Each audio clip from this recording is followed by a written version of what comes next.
What's up, everybody? My name is Aaron, and welcome to the Mad Maker Studio, and welcome back to Akash Path of the Five. We are on our fourth date here. This should be the last episode, I think.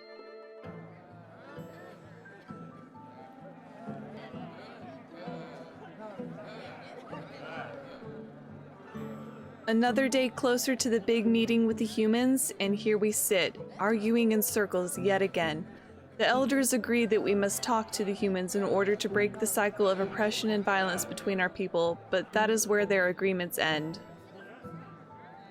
Humans only understand violence. They'll never respect us if we come to them as simpering weaklings. Do you propose to hold peace talks over a pile of corpses, Aberforth? There is a better way. We still have time. It will come to us if we simply stop arguing for a moment. Who's arguing? I'm the only one talking sense here. Elder Soul, in an unusual fit of emotion, stands and upends the table in front of him, sending papers flying everywhere. Damn your sense! None of it matters in the end. We cannot bear our own children, and we cannot enslave the humans. We are finished! I can't take this anymore. I have to say something. I stand up and slam my hands down on a nearby table. Enough!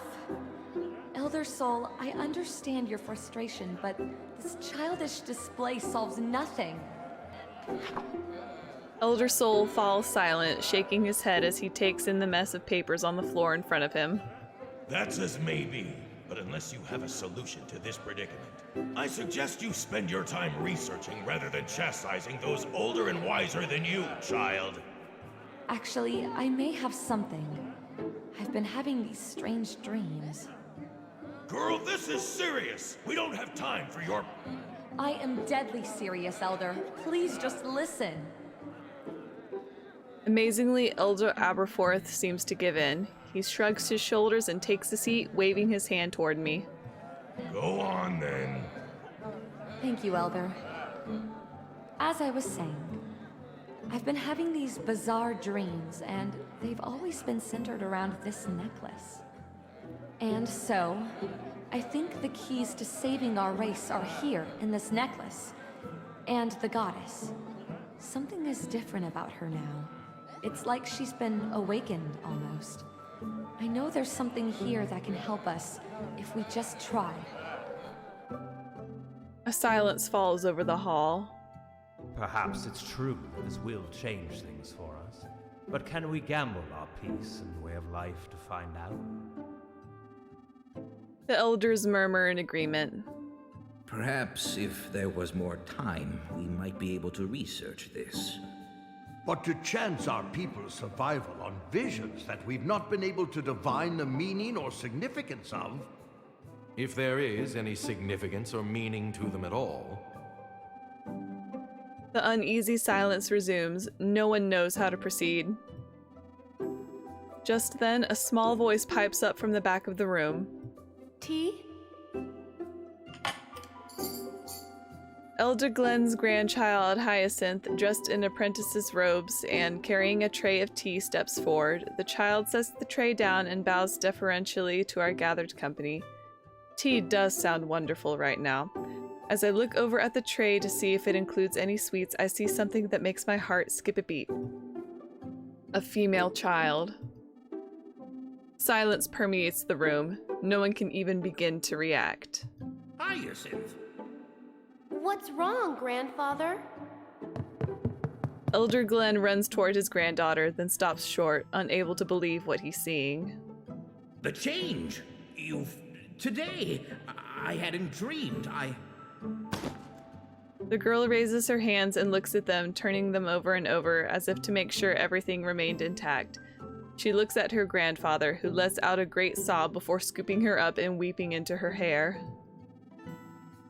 Everyone congratulates Elder Glenn and Hyacinth, but Elder Soul and Caspian look unconvinced. For all we know, this might have been destined to happen. Well said, Caspian. We cannot celebrate too soon. Maybe I ought to press my luck a bit and see if some amulet power might help me out here. I finger the jewel in my necklace casually and take in a deep breath, trying as subtly as I can to activate its power as I speak. This is surely a sign that peace will save us. Elder Soul nods solemnly at me, but Caspian simply gives me an unreadable expression before turning back to his studies. I'm not sure if that worked. Glenn, go be with your family. The rest of us will study the matter further in your stead. Thank you, Aberforth. As for you, girl, best to let the apprentices and Saul have another look at that amulet. Yes, Elder. Ignatius gives me a small wave as I leave with the apprentices. 3 days.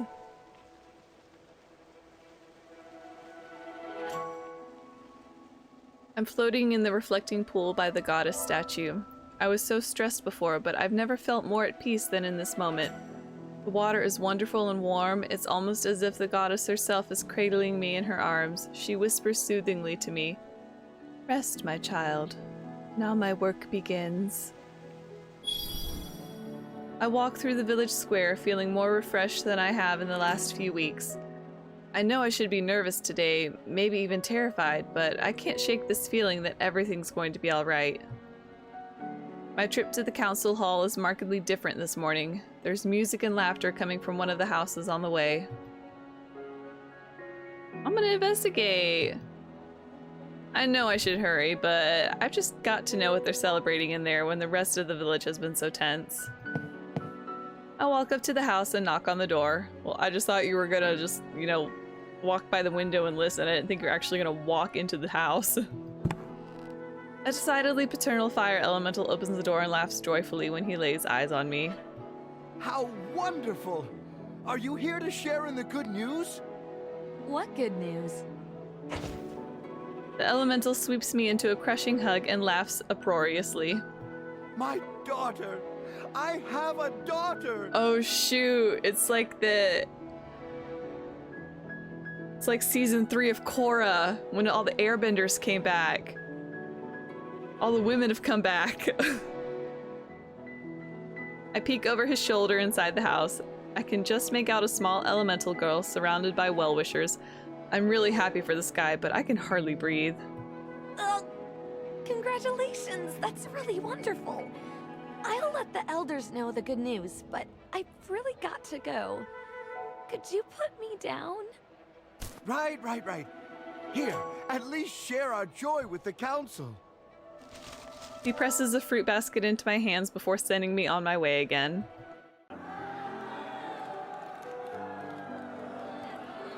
Something is different today. I can hear loud voices as usual, but they're happy this time.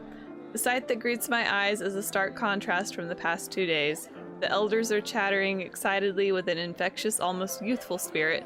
The boys are smiling and laughing amongst themselves.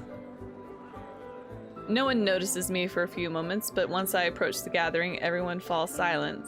Elder Aberforth steps forward with a giddy smile. I wonder for a moment if I'm still dreaming. This morning we've had reports from the village. 2 girls in our village and 6 from the neighboring villages. It's just as you said. A sign to lead us down the right path. Our people are saved. The artifact must have restored something that was lost to us long ago. You've done it! You were right! Whatever it was that you did it! Ignatius is looking at me with a mix of pride and admiration. I take a step towards him, but before I know it, Lux lifts me into the air onto his shoulder, and the rest of my classmates gather around, save Caspian, who leans coolly against the wall in the corner as he always does. He's smiling this time, though. Ignatius is so absorbed in our shared glance that he doesn't notice Rocco and Rowan rushing in behind him and grabbing an arm each, swinging his slight frame merrily between them. Put me down! Rowan only swings Ignatius up onto his shoulders, following behind Lex as he and Rocco raise their own cheer. It's a celebration, Iggy.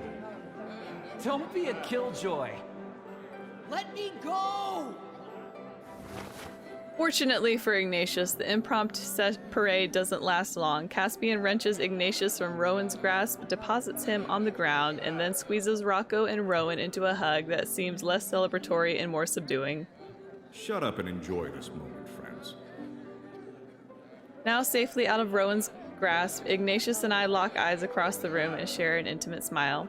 Maybe we'll have a chance for a real future now.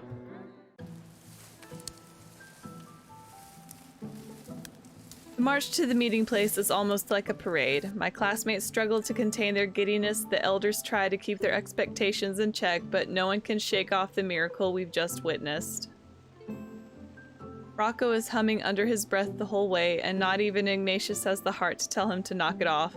We travel to a clearing just beyond the Almas River, a site only a few hours' march from our village, a relic of the days before human-elemental relations got bad enough to force us to space our villages out a bit further. The arrival of the human representatives is the only thing that really dampens the celebratory atmosphere in our camp. They've clearly come expecting trouble. Several well-armed, burly guards escort the human leadership. The humans have sent what I assume are the village chief and a few of his advisors. That one's got to be the chief. He looks like an older version of Daniel. He's handsome in a distinguished sort of way, but he looks kind of mean. Thankfully, I don't recognize the shaman in their group. Maybe he elected to stay home out of humiliation. The meetings have taken place in this spot for centuries. A well-worn, petrified tree stump serves as a natural gathering place. Elder Soul nods at me, and he and I approach, along with Elder Glenn. The humans approach from the other side. One of the advisors unrolls a weathered scroll of parchment onto the stump. The village chief steps forward. He speaks with a curt tone of one that would rather be anywhere else. Our people have lived in peace for the last century, but that wasn't good enough for you. Your people kidnapped one of ours, and we were forced to respond in kind. But even before all of that, your people have been committing acts of violence against mine for centuries. You steal our women and children, using our own women to ensure your survival over ours. We cannot and will not allow these transgressions to continue. Elder Glenn puts on an encouraging hand on my shoulder. I nod. What has happened between our villages recently is regrettable. While wrong was done on both sides, I must apologize on behalf of my people. We made our problems yours, and we all suffered together.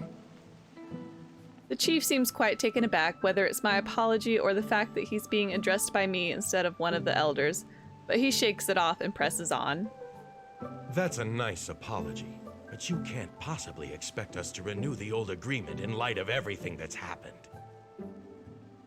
I will myself not to roll my eyes. So rude. We absolutely do not. The situation was completely untenable. We are here today to propose a new agreement. One that will allow humans and elementals to live together in peace. I roll up the old agreement laid out by the human a few moments ago and set it on fire. The scroll is lost to the magical flame in seconds. The chief looks visibly unnerved by the use of magic so close to him, but he leans in over a pile of ashes before him and addresses me directly. Go on. Okay, Aurora, you've got this. I take a steadying breath and focus for just a moment on the jewel around my neck. It lights up with a now familiar glow.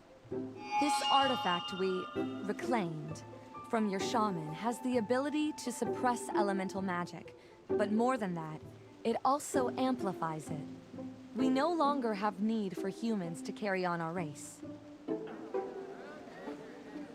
The humans murmur in astonishment. The chief doesn't seem to know how to react. He seems torn between annoyance at the mention of the shaman's defeat and cautious optimism at this news. If this is true, this is indeed good news for both of our people. But what do you propose then? The safety of my people has been compromised. We will not return to them without justice. I lean forward and unroll a new parchment onto the stump. You will return to them with peace. My people have also had their safety compromised. We will accept your gracious return of our artifact as recompense. No longer will elementals come to human villages solely to reproduce. We will come only when invited. While we understand it will take time for relations to normalize, we would like to begin by inviting you to take part in our harvest festival in the autumn. The chief narrows his eyes and picks up the parchment, reading over it carefully. He hands it over to his advisors, and they excuse themselves to go off to discuss it some distance away. The humans look to be having a rather spirited discussion. It takes them what feels like half an hour to finally return to negotiations. The chief places the parchment back onto the stump and says nothing. He clenches his fist for a moment while everyone around us holds their breath, waiting for his reaction. Suddenly, all the air seems to go out of him, and his shoulders sag a bit. He motions to his advisors for a quill and ink, and everyone breathes a sigh of relief. He signs the parchment, then pushes it across the stump toward the elders and I. Elders Glenn, Sol, Lux, Barasco, and Aberforth all sign it, before pushing the parchment towards me. I'm not an elder, so I feel a bit confused, if honored. Elder Aberforth gives me a look that seems to say, hurry up, so I scrawl my signature across the bottom and return the parchment to the humans. We all sign another copy and then prepare to leave. The chief looks at me for a moment, then holds his hand out. I give him a blank stare. Didn't I just give him the agreement? He grabs my hand, holding onto it as he speaks. This is how humans make an agreement and show their respect. He shakes my hand firmly. I squeeze his hand tightly and shake it up and down, perhaps a bit too vigorously. The chief snatches his hand back and gives me one last sideways glance before giving me a slight smile and a shake on his head. We watch as the humans march back into the woods, waiting until the sound of their clumsy footsteps disappears out of earshot. Someone cheers, and suddenly we're all cheering and hugging and laughing again. This time, Ignatius takes me in his arms and embraces me tenderly. Unfortunately, it does not escape the notice of our group. Really, well, how long were you gonna keep it hidden? I'll see. Look, they're so cute! What? When did this happen? What do you mean, when did this happen? Don't be a sore loser, darling. Besides, women love sensitive artists. It makes a kind of sense. Or at least it would if I wasn't in the picture. I must say I did not see this coming. But you have shown yourself to be a brave and honorable man, Ignatius. Your families should be proud. Congratulations, my friends. I couldn't be happier for you. Perhaps there will be a wedding along with our coming-of-age ceremony celebration. Whoa, Elder Glenn, back up. We have to graduate school first. Wedding? I don't know what you're talking about. Oh shoot, we're here! The day of the coming-of-age ceremony. I awake in the morning feeling refreshed and renewed. The necklace still refuses to come off, but now the dreams it gives me are always wonderful. The last few days have been a blur of celebrations and party planning. I wish I could say I spent them with my boyfriend, but since we've returned from the peace talks, the coming-of-age ceremony celebration has turned into a massive inter-village week-long feast and festival, and the elders have insisted I be at the center of it all because of my role in making it happen. Vendors have been hounding me to take a look at their wares, and thanks to the rapid expansion of the scale of our celebrations, I've managed to find work for most of them. News of the miracle with our girls has reached the other villages across the land, and hundreds of elementals have been showing up to make a pilgrimage to the goddess. Female children are popping up like spring flowers in the neighboring villages, and since the elders have promised the pilgrims that we will honor them and the new children, the pilgrims have remained to enjoy the festivities.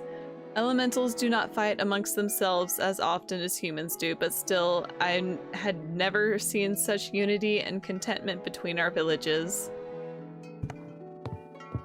But enough deep thoughts. I've got to try to sneak off to the bath so I can get ready for the ceremony. I can't wait till it's all done so I can walk around the village again without anyone asking me for things. Shoot, this might be a short episode. 1 hour later. You'll want to see Elder Glenn about those flower deliveries, and Elder Luz can take the rest from here. I've really got to go get ready now. But I've got 50 cakes, and I need to know where to take these now.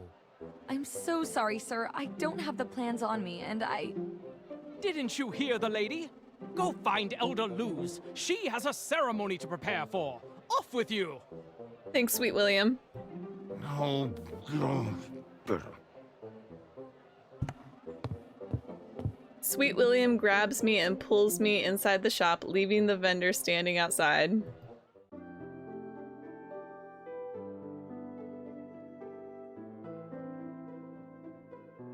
Thank you so much, Sweet William. I hate to leave them in the middle of their setup, but I really don't have much time left. Don't I know it, child? We've got to get you into your gown and jewels, fix your hair. He fusses to himself as he leads me over to a curtained area. Unlike my last visit, the shop is bustling with activity.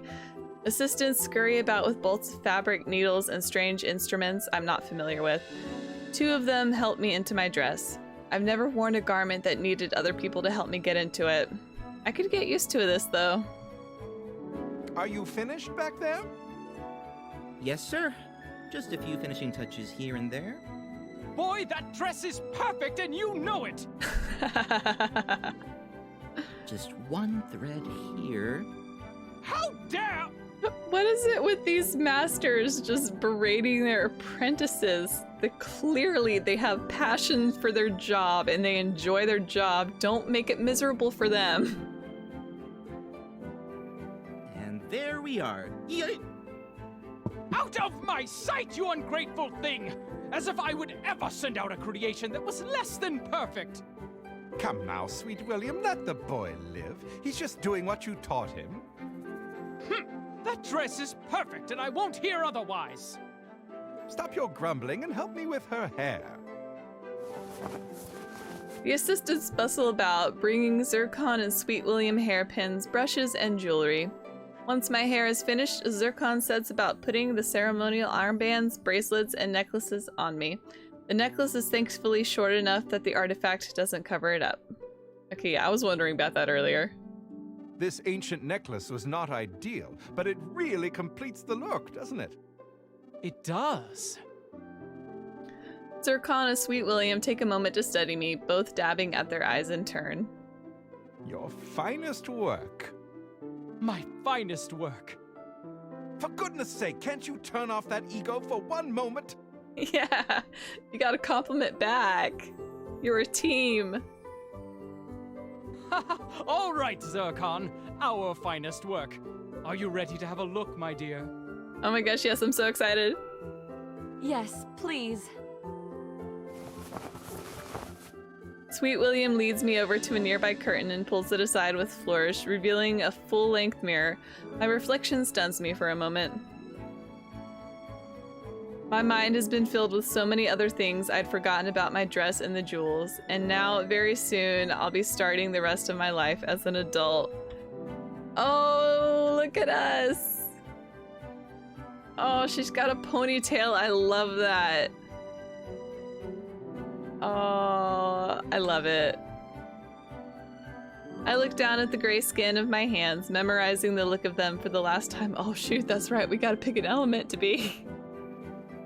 My hair, my skin, my magic, everything's going to change. Everything I've been for the last 20 years is going to disappear in an instant. My excitement quickly gives way to nerves. It doesn't hurt, does it? No one really mentioned that part, but how would they know anyway? They're all men. Just as I'm starting to grow more and more anxious, Zircon and Sweet William lead me away from the mirror and out through the back door of the shop. An antique bridal palanquin sits just outside. Rowan and Lux are standing on either side. They give me a smile and a wave. What's this for? What are you two doing here? Sweet William asked us to help transport you to the shrine. So here we are. There's no way I'd miss being a part of your big day. You look absolutely stunning. I think Ignatius might actually faint when he sees you. Lucky guy. But this is for weddings, and I'm not getting married. We haven't had a coming-of-age ceremony like this since... Well, we've never had one on this scale before. We cannot rob the people of the ecstasy of your splendor. by allowing them to glimpse you traipsing about in the dirt like some commoner. You may not be a bride today, but none of that matters. Where's your sense of drama? Hey, I'm down. I don't know, it feels a bit self-important. My girl, you are a symbol of hope for our village. And today is a big day, not just for you, but for all those hundreds of pilgrims who will be watching and hoping and praying for this day to come for their own daughters. Now come, we're wasting time. Sounds like I don't have a choice. I guess it would be a long walk in this dress. Thank you, all of you. It's our great honor, my dear. He pulls the curtain aside and helps me into the palanquin. Are you settled in there? Yes, I think so. Leave it to us. The goddess shrine. The boys deposit the palanquin near the side door and Lex helps me climb out. Lux, I'm nervous. I've been like this my entire life. Everything's going to change in a few moments. Lex passes hands on my shoulders and gives me a comforting smile. You'll still be the same wonderful person you've always been. So what if you look a little different? You'll be just as intelligent and capable and beautiful as you are now. And since you'll be settling into one element, you'll get to really dive into your magic. You'll find power you never knew you had. This is a wonderful thing. Oh, Lux, where would I be without you? You're the best. Lux envelops me in his muscled arms and I hug him tightly. He kisses the top of my head. Don't worry about what's to come. You have amazing things ahead of you. And if Ignatius doesn't treat you right, I'll snap him in half like a twig. Well, I'll be expecting you inside, and Rowan and I need to take our seats, shall we? Wait, hold up. Am I getting married? That's kind of a dick move to not even ask first, you know? We haven't graduated school yet. Lux has kind of a scary side, doesn't he? A little bit.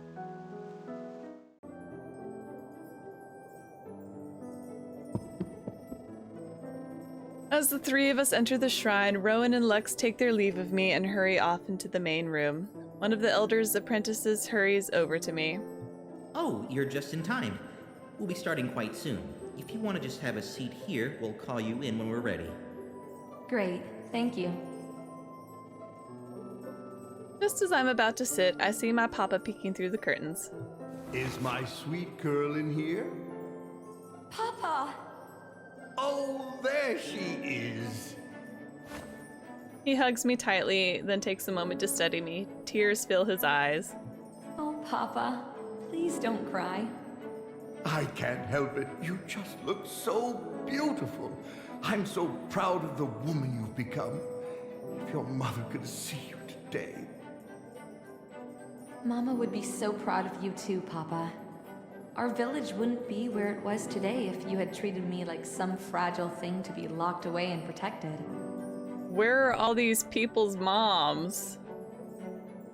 Because he clearly stated, oh, your mother and I were married, and he specifically said only elementals can marry other elementals.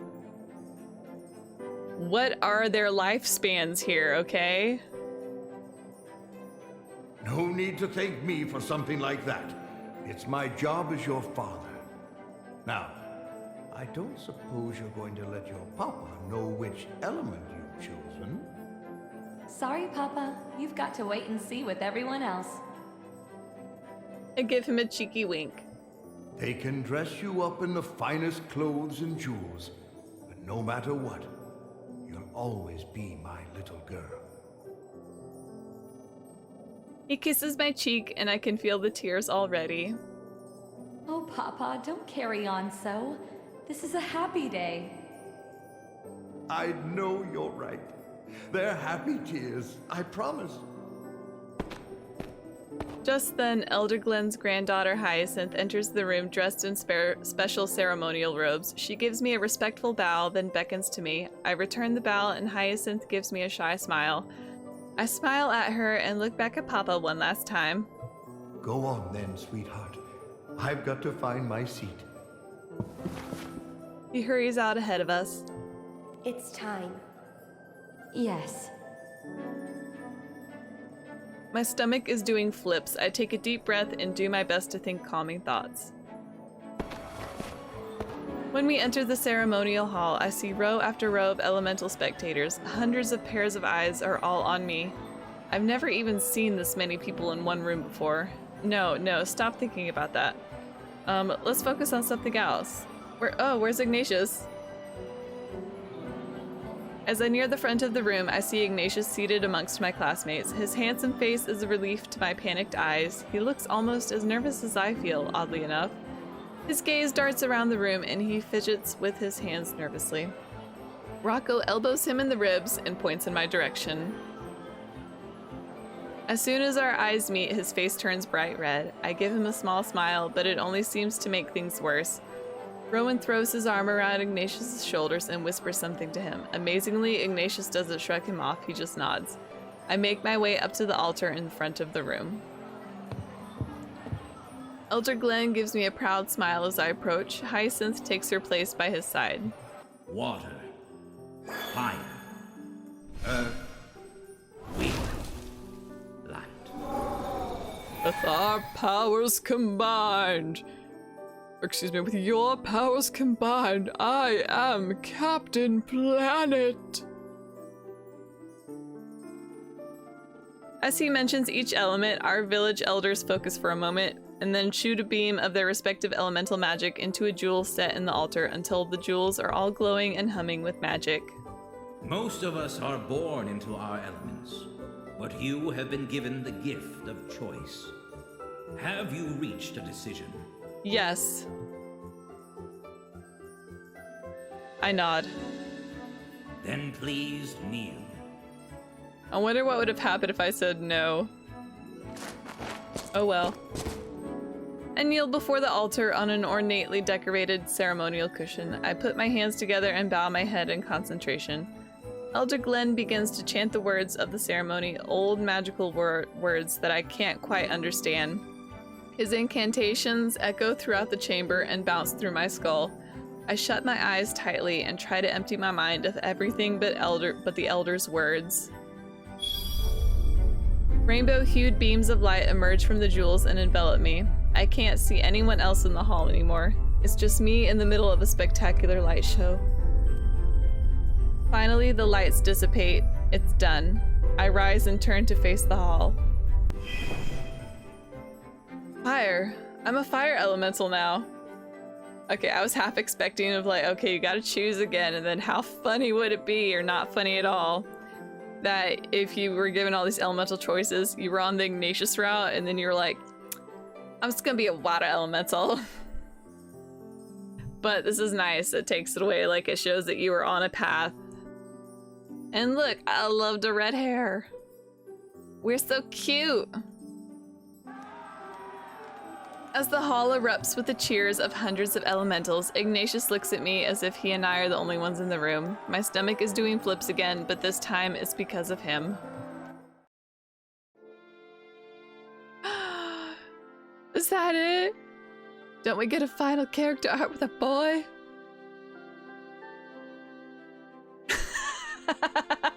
I love that face. Oh, I'm putting that in the thumbnail. Oh, that's the choice we made to eat everything.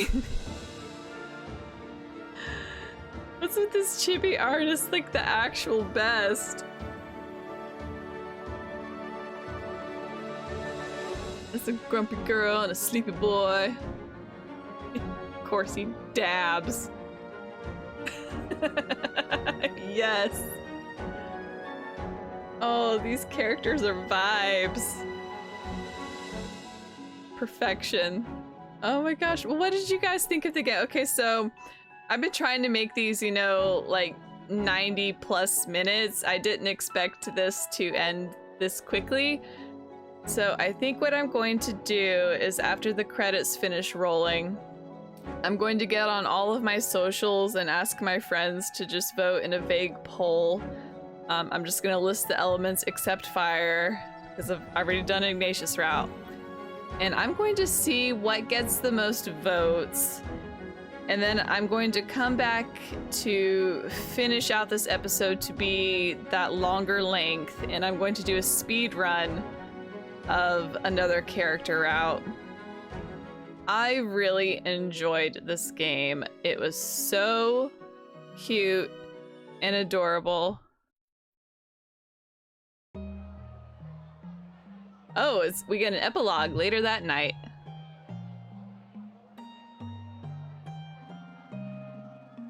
The party began the moment we left the shrine and shows no signs of stopping anytime soon. Rocco is more than halfway through a large bottle of strawberry wine and is lying on a table strumming at his lute. Rowan tries in vain to pull him up to play games before giving up and seeing how many empty bottles he can stack on Rocco's body. Lux tries his best to teach Caspian a dance from his home village, but Caspian has 2 left feet. Caspian tries to blame it on Rocco's music choice, but it's clear he's a lost cause. Ignatius and I watched the festivities from a cozy chair by the hearth. Despite the fact that it's spring, Ignatius wanted a fire, and no one could deny him. It's a bit warm for me as I'm still adjusting to the self-generated heat of my new body, but I don't mind if Ignatius is happy. He's still a bit shy about public displays of affection, but he holds my hand. Maybe it's just the wine talking, but I feel like I might actually miss those idiots.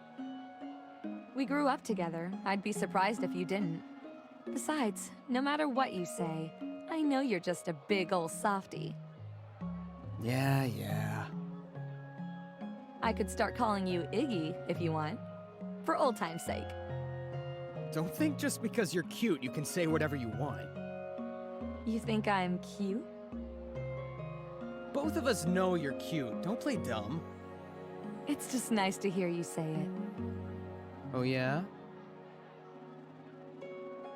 He leans in and speaks to me in a low voice that seems quite unlike him. Oh, I see he's coming out of his shell, getting more comfortable with himself. Let's get out of here, and I'll show you just how cute I really think you are. Oh, snap. Oh, I like this bold version of you. Maybe you should drink more often. Is what I said really that bad? Oh, goddess. Just pretend I never said anything at all. Oh, never mind. He's still our little introvert softie. I'm teasing you, but still. It's nice to hear those things from your boyfriend. Boyfriend. Right. He takes a deep breath, then stares at me for a moment. That title is kind of... I don't feel like that's enough for me. For us. I'm nuts about you, you know? I love you. Oh! Oh, Nate. I love you too. Oh, my heart. Ugh. It's so good to hear you say that. Oh, my fangirl shipping heart. Ugh. He takes my hands in his, and a realization dawns on me as he leans in to rest his forehead against mine. Oh, he's proposing. Okay, he did wait until we graduated, I guess. Wait a minute. Oh my god, is he... I've been doing a lot of thinking over the last few days. About us. For creatures who have a lifespan that is far longer than a human lifespan, they sure are real snapped to make some decisions like this. I used to think all I ever wanted was a moment's peace, just to be left alone. But now I know all I want is to spend every moment alone with you. Will you marry me? Yes. We don't need to be married. No, yes. Yes. Yes, Ignatius. Seriously? He forgets himself for a moment and kisses me before drawing back in embarrassment. Sorry, that just kind of happened. Oh. He reaches into the sash at his waist and produces a small flat box. He opens it, revealing the headpiece and necklace we tried on at Zircon's earlier. Oh, it's the one we tried on before. It's so beautiful. And that's why he stayed behind. Could I? Yes, please. I bow my head and he places the jeweled headpiece onto my hair. I can't believe this is actually happening. This is unreal. Don't forget yours, Nate. Oh, yeah.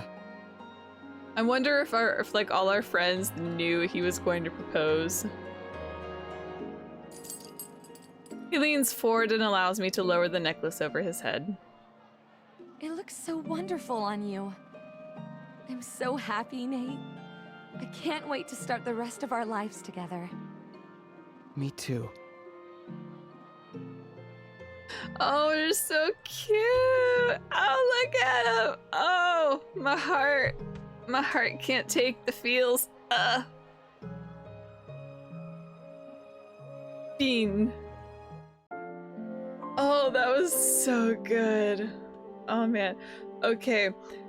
Well, as I mentioned during the credits, I'm going to do a cut transition thingamajig here. I'm going to get on all of my socials, ask my friends to vote on an element. I'm not even going to tell them what this poll is about. If they want to know, they'll just have to come to my YouTube channel and give me views. Hi, if my friends are here, thank you for watching me. I appreciate it. All right, everybody, I'm back. It's a day later. I ran a poll for my friends on my Facebook, Twitter, and Instagram, asking them to pick an element that was not fire, and Earth got the most votes. Light came in second place, but Earth won by a single vote. So we are going to finish out this episode of Akash Path of the Five by doing a speed run, hopefully, of Rowan's route. So we're going to start a new game, and I'll just be Aurora again.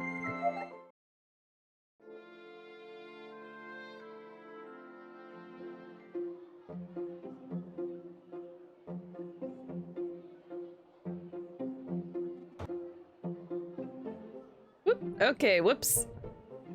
All right, I fast forwarded. We are at our first choice. Maybe should not have fast forwarded that far because I forgot what he says, but should I be snarky? Or I'll be polite. Whoops, no, what? I don't want to go that fast. Well, it is a speed run and I've already read through everything, so this is just character intros. We're gonna look at Rowan. I sneak a glance over at Rowan. He seems to be doing his best to look anywhere but at the illustration. Our eyes meet for one awkward second and he immediately looks away. The blush spreads from the tips of his ears to his cheeks. It's kind of comforting to see someone else feels the same way.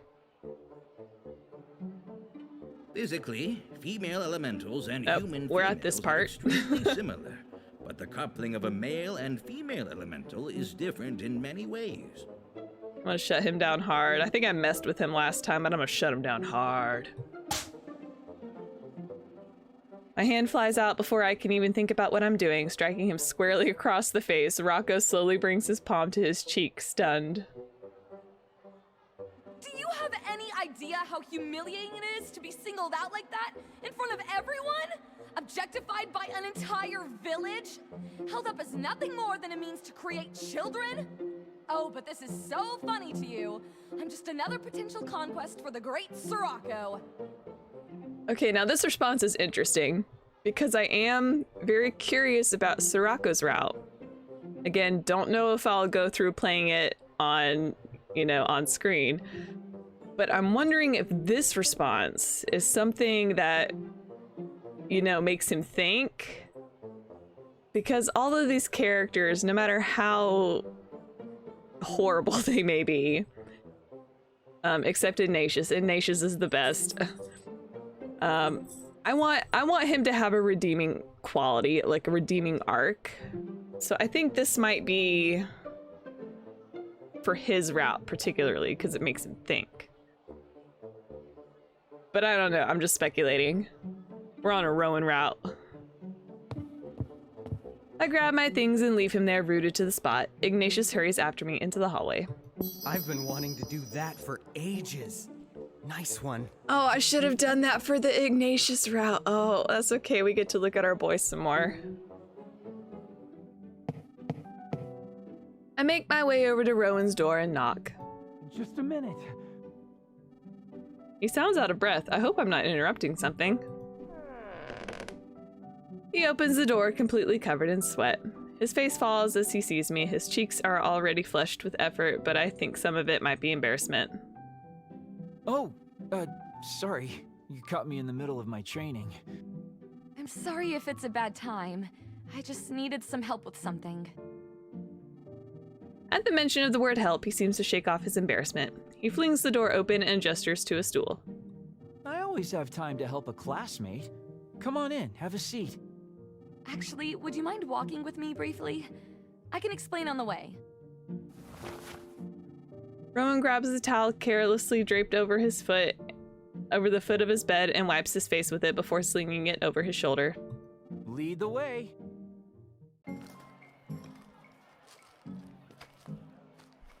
Four, 5, 6. Sorry, what was that? Tease him? Rowan, what was that? Were you counting our children? Rowan laughs good-naturedly. I'm sorry, I was just trying to lighten the mood. Couldn't resist. Not even phased. I feel like I missed a whole branch of dialogue just then, so maybe I will just hold off on the fast forwarding and click real fast. So you were thinking about having children with me, were you? The smile slowly disappears from Rowan's face. What? No, I was just making a bad joke. I strike a dramatic pose. You cad! You were thinking about making children with me! You wanted to reenact that illustration, didn't you? Rowan's face turns a brilliant shade of red. No, I would never. You would never want to do that with me? Am I not beautiful enough? You think I'm ugly? Okay, Aurora, dial it back.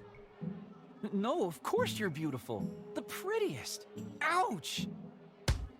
I punch him in the arm. I'm teasing you, you absolute mess. I was being really serious and you made a stupid joke at a bad time, so I'm giving it back to you. Don't be a jerk. Rowan rubs the back of his neck sheepishly. You're right. That was inappropriate. Lesson learned. Rowan snaps his fingers as if he suddenly remembered something. Oh, did you hear the news? What news? Oh, it's the human boy. They captured a human boy. I know Rocco has been to the human village before. He talks about it all the time. Have you ever gone with him? Well, call me crazy, but the idea of having sex with strangers doesn't really appeal to me. There's not many options for male elementals. It almost seems unavoidable, doesn't it? Rowan smiles shyly. It's different than his usual goofy grin. He's really quite handsome. I never noticed it before. Rocco tends to steal the spotlight when he's around, which is practically all the time, since they're inseparable. I was joking with Rocco earlier, but I really am saving myself, you know? My chances might be slim, but I'm going to keep waiting for the right lady. Oh, he's such an adorable himbo. I'm a flirt. I step closer to Rowan and touch his arm. Whoever she is, she'll be very lucky. Rowan's shy smile quickly dissolves into nervous laughter. His face is bright red. I've seen him blush more today than I have in the last few years. Definitely. Well, if you need me, I'll just be training back here. He takes a few hurried steps back, throws himself to the ground, and begins furiously doing push-ups. Oh, honey. Rowan and I walk back to the dorm without any more creepy incidents. Maybe it was just that guy, or maybe seeing me with Rowan makes them feel like they don't have a chance. Either way, I'm going to have to be more aware of my surroundings from now on. The men in the village are looking at me differently now, and it seems they don't all have good intentions. I'm gonna walk with Rowan. I fall into step beside Rowan. Rocco seems to be in the middle of a story about his exploits in the human village. They're always amazed by the color of it. Ooh, it's so blue. What color did you expect it to be? Human women are so easily impressed. I really want him to have some kind of redeeming quality character arc. You've met like 4 human women tops. That hardly makes you an expert. That's 4 more than you, darling. Ah, but I promised Iggy we'd finish our conversation. Rocco hurries up the path to chase after Ignatius. Rowan rolls his eyes and turns away from Rocco. Guess there won't be any big surprises for the human expert over there, huh? It doesn't sound like he's really spent much time with human males. Maybe he'll be just as curious as the rest of us. What do you think about all of this? Are you nervous? I am a little bit. It'll be interesting to see a human with my own eyes. It's not the same looking at a drawing or hearing Elder Sapphire lecture about them. Yeah, there are some things you just have to learn by experiencing them. Up ahead of us, I can hear Ignatius's angry voice and Rocco's laughter. Do you think they smell funny? I'm not sure. I suppose we'll find out, won't we? You think they'd let us fight him? Just to see? It wouldn't be a fair fight if he was tied up, and it would be really stupid to untie him to fight you. I wouldn't get your hopes up if I were you. We're really going all the way down there just to look at him? We're supposed to observe him as part of our education. What did you think observe means exactly? You know, observe. He drops into a fighting stance. He's just not my type. We've already played through my type. I miss you, Ignatius. Observe these fists of fury. Silence. The boys turn back to look at Rowan, but no one stops to wait for him. Rowan breaks into an awkward trot to catch back up to me. Try to keep those fists of fury under control in there. We still have an actual lesson to get to today. I'll try my best, but I can't make any promises. He punches the air a few times and flexes, grinning at me. Not a bad sight. I wonder, oh gosh, I'm getting curious about all these other characters' backstories. I don't know. If this blows up, if someone wants me to play the rest of these character routes on screen at a not fast speedrun pace, please let me know in the comments and I'll think about it. I walk up to Rowan, who seems pleasantly surprised. Get out of here, Rocco. Ready to be humiliated, Rowan? Rowan sinks into a formal bow, then settles into a fighting stance, beckoning me forward. If by humiliated you mean completely and utterly victorious, then yes. I launch myself at him feet first. He dodges me easily and lashes out with a devastating kick. I just barely manage to duck and roll out of the way. He's fast. I might need a different strategy. Out of the corner of my eye, I notice Rocco appears to be observing us with some interest. I mean, I want to give these boys a fair fight. Except Rocco. I crouch into a fighting stance. Come on, Rowan. I thought you were serious. Give me all you've got.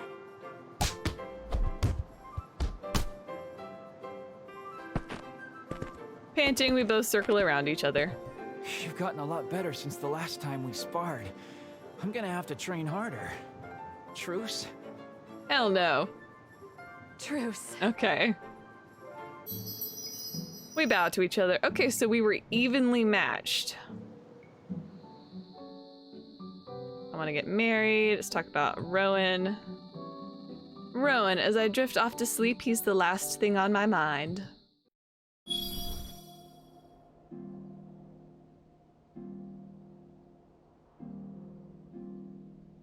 Well, these flowers look familiar. I find myself in a pile of flowers. I try to push them aside, but they're wrapping themselves around me like vines. Suddenly, their arms. Strong, muscular arms. Male arms. I turn around and find myself face to face with Rowan. Oh wow, let's take a quick look at that character art. Boom. Rowan. He's wearing a flower crown and not much else. He's so close I could kiss him. I'm so glad you've decided to join me here in the Flower Kingdom. It was getting really lonely. He tucks a small flower behind my ear. You've got a flower crown and all I get is one measly flower? Is that any way to treat your future queen? Look at you making assumptions. Who said you could be queen? Maybe I just wanted some company. Both of us know that's not true. Why can't it be both? Rowan chuckles and draws me closer to him until our noses touch. I can feel his sweet breath on my lips. I close my eyes.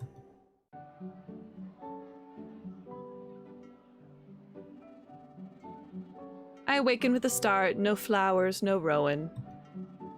Oh goddess, why? Why do I always wake up just as my dreams are getting good? That was certainly an interesting dream, though. I've never really thought about Rowan like that before.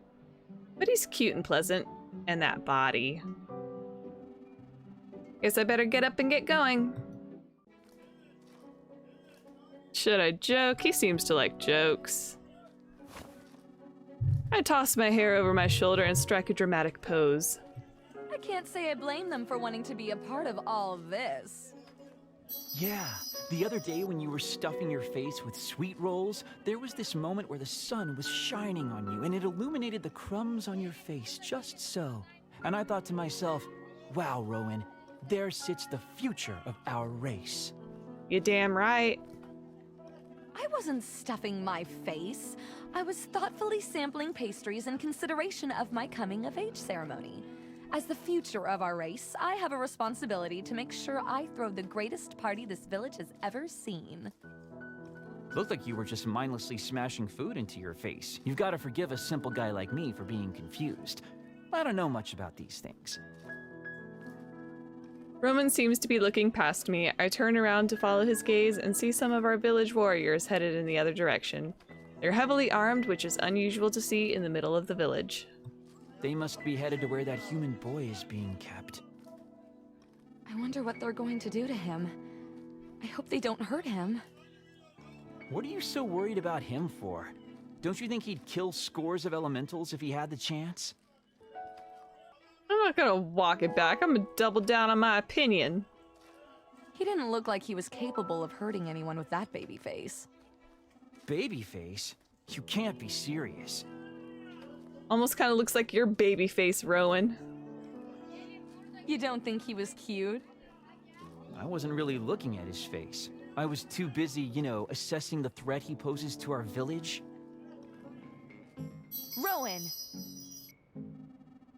Rowan throws his arms around Rocco and pulls him to his bosom, patting his head tenderly. There, Rocco. You will survive this heartbreak. I just know it. Keep your head up, chum. Rocco collapses against Rowan and emits a terrible wail. Condemned to a lifetime of earth magic with you as her teacher. We have failed her. Enough joking around.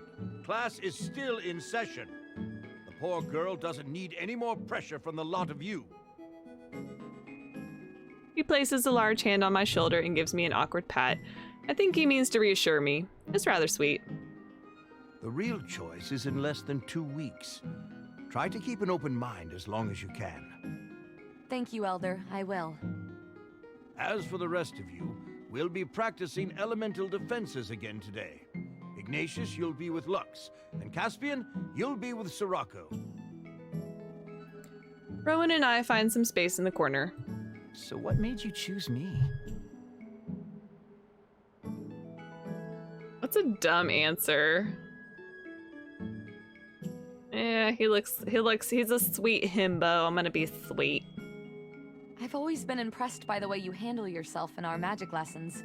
And you know, since my father is a water elemental, I've just never been exposed to as much earth magic as I'd like. Rocco must be devastated over there, knowing that he missed an opportunity to expose you to new magic. Hey, Rowan, that's very inappropriate and uncalled for. Seriously, though, earth magic is a really varied and complex form of magic. Unlike the other elements, earth manifests itself in many different ways. Plant matter, rocks and minerals. I don't think I've ever seen you call forth rocks or minerals, Rowan. Earth elementals tend to stick to what we know. My father taught me mastery over plant life, but there are plenty of elementals who only work with rocks. There's a guy in my home village whose entire family only works with gemstones. Is it harder to create gemstones? Anyone can do it with the right training, but it's hard to create something truly beautiful. It's the same way with plants. Anyone can make a flower or two or a few inches of grass. But if you want to make anything with any real substance to it, you're going to have to study harder. Whoa. The first thing that popped in my head was Rowan used Divine Whip. Rowan is a Pokemon confirmed. He calls forth a small yellow dandelion and gestures with it. Well, something like this is easy. You've seen dandelions. You're intimately familiar with how they look and feel. You can create one of these. But if you want to create something a bit more difficult... He closes his eyes for a moment, concentrating. A beautiful blue flower appears in his hand. Oh, it's so beautiful. I've never seen a flower like that before. Wish I could see it. They only grow naturally on a mountain a few days' walk away from my home village. My father says my mother used to love these. He used to give them to her when they first met. Oh, that's really sweet. Is it? He spent so much time mooning over these flowers when I was a kid, I've pretty much learned them inside and out. I always used to ask him why he couldn't just go see her again, but he'd always say, "Humans and elementals are enemies. This is the way of things. You'll understand someday." It shouldn't have to be that way. Rowan shrugs. Maybe so, but I'm getting off topic here. Have a good look at this flower and see if you can reproduce it. He hands the flower to me. I study the flower for a moment, then close my eyes, concentrating. I can see its beautiful blue leaves in my mind's eye. I visualize it coming into existence. I open my eyes to expect my handiwork. I now hold a tiny wilted grayish blue flower in my palm. So you see, you can't just look at a flower like that and create one right off the bat. You really got to study them. And of course, it takes a lot of practice to create something truly beautiful. He cups my hand in his and holds his free hand over the flower. It begins to grow and bloom until it's almost identical to the one Rowan created earlier. Okay. Oh, turn off the fast forward so we can look at that character. Okay, there's the flower. Aurora doesn't look that impressed. You've got a really good start here. I didn't have to do much to help it along. I think you really do have a natural talent for earth magic. You're kind to say so, Rowan, but I think I need a lot more practice. He takes the flower we grew together and carefully tucks it behind my ear. His fingers brush against my cheek as he withdraws his hand. We can practice together anytime you like. I'd like that. Thank you, Rowan. I'd like that.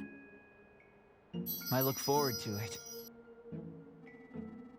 The idea of spending more time with Rowan makes me feel happy, and the way he's smiling at me makes my heart skip a beat. He really is a sweet guy underneath all the jokes, but then almost as if he could hear my thoughts. We'll need to practice a lot, though. My pride as an earth elemental is on the line now. Imagine if my father saw that tiny wilted thing. What was all that about my natural talent and potential earlier? You had just created something for the first time. I didn't want to upset you when you were extra vulnerable. I'm a real nice guy, you see? I'll show you extra vulnerable. You two back there! No physical attacks! Magic only! Rowan, where are your defenses? Oh, you're no fun, Elder Soul. Sounds boring. This sounds boring. I'm not gonna listen to Elder Borrasco anymore. Rowan, I glance over at him. I wonder what he's thinking about right now. He rests his head in his hand and gazes out the window with a completely vacant look on his face. Super attractive, Rowan. I have to bite my lip to keep from smiling. I guess he's never been particularly academic. My eye wanders from his face down to the muscled arm supporting it. Not a bad view, though. Elder Borrasco's voice is so monotonous, I close my eyes for just a moment. Rowan stands up so quickly he knocks his chair over. Rowan, what is the meaning of this? Sorry, Elder Borrasco, but history can wait. There's something I've got to do. Oh no, where's this daydream going? He strides over to me and takes my hand. My lady. He bows low and plants a kiss on my hand. I giggle like an idiot. Rowan, you are disrupting class! Disrupt this! Punch!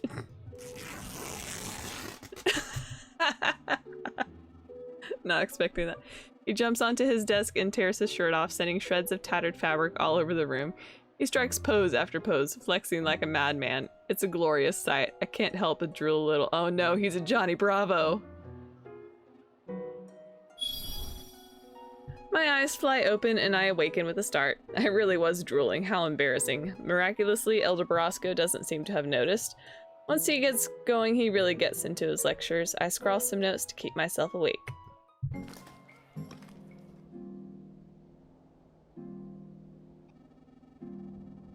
The necklace dims enough to reveal the face of the elemental wearing it. Rowan! I can't take it any longer. He runs to me and takes my hands in his. He presses his forehead against mine, the traditional stance of an elemental man about to propose marriage. Marry me! Oh, Rowan! Yes! Yes, yes, yes! I wonder if I had picked a different option than, yeah, I'd like to get married one day. If I just said nah, I'd be like, no thanks. Again, these games, they seem monotonous, but they have, for me, they have a lot of replayability value. Rowan takes a step back and tenderly places a marriage band upon my head. It matches his necklace. You don't know how happy you've made me. He puts his arms around my waist and draws me to him. I'm really going to kiss him this time. Except you aren't. You look like you could use an escort. Oh, okay, okay. I was able to pause during the Ignatius cutting through the crowd minigame and saw where I was stupid and did not use my arrow keys to move, so maybe I can do it this time. I turn around to see Rowan standing behind me, assuming we're about to go into the same minigame. Oh, good morning, Rowan. He extends his arm to me. Shall we? We can defeat this crowd with the enduring power of friendship. Oh. I'm sorry, I just had flashbacks to like 5 different anime, but the first one came to mind. First and foremost was Yu-Gi-Oh! Friendship. Poor, sweet himbo. Well, that and some truly impressive footwork. He strikes a ridiculous pose. Now that sounds about right. Let's do this. Let's do this! Okay. Oh, I got ready. I put my hands on my keyboard, but I need to click to progress. Rowan grabs my hand. Make way, merchants! The girl's with me today! Oddly enough, the merchants do fall silent, but they glare at Rowan, clearly unimpressed. He pulls me in under his arm and takes advantage of the sudden calm to dash straight through the middle of them. Oh, I wanted to play the mini game. Since I was able to read the instructions in editing and saw where my error was, but no. I'm less excited now. The crowd shouts in surprise, but by the time they realize what's happening, Rowan and I have already gotten clear of them. I have to hand it to you, Rowan. I didn't see that one coming. Can't blame me. I told you there'd be impressive footwork. We make it to class on time. Okay, so I went with the enchanting one last time.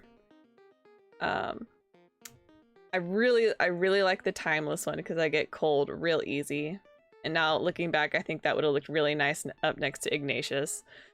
But I'm gonna go daring because that's the last one I would pick, and I think that would be funny for Rowan. Oh, sure. Why not? This is my moment and I'm going to seize it. Sweet William claps his hands in delight. Oh, I knew you and I would get along. I won't let you down, my dear. Just wait. Earth. Earth magic has always fascinated me. The ability to create another life, even in a limited way, is truly incredible. What's going on with Rowan and I? We've been getting closer lately, but just when I thought he might admit he was feeling something for me, he told me I'm his friend. Maybe he was just nervous, or he's not good with talking about his feelings. I should make time to speak to him alone and just ask him outright. Yes, that's what I'll do. As I have the last few nights, I drift to sleep thinking of Rowan. Well, I'll see what happens. I didn't go back to my room last time, but I have a feeling I'm gonna get kidnapped anyway. As much as I don't like this, they went out of their way to make sure I was safe in my room. If I try to join the battle now, I might end up distracting them, and that would be even worse. I'm not going to do this every time, but I'll let them have this one. I pulled out my Scarlett O'Hara voice for this. I beat a reluctant retreat to my room.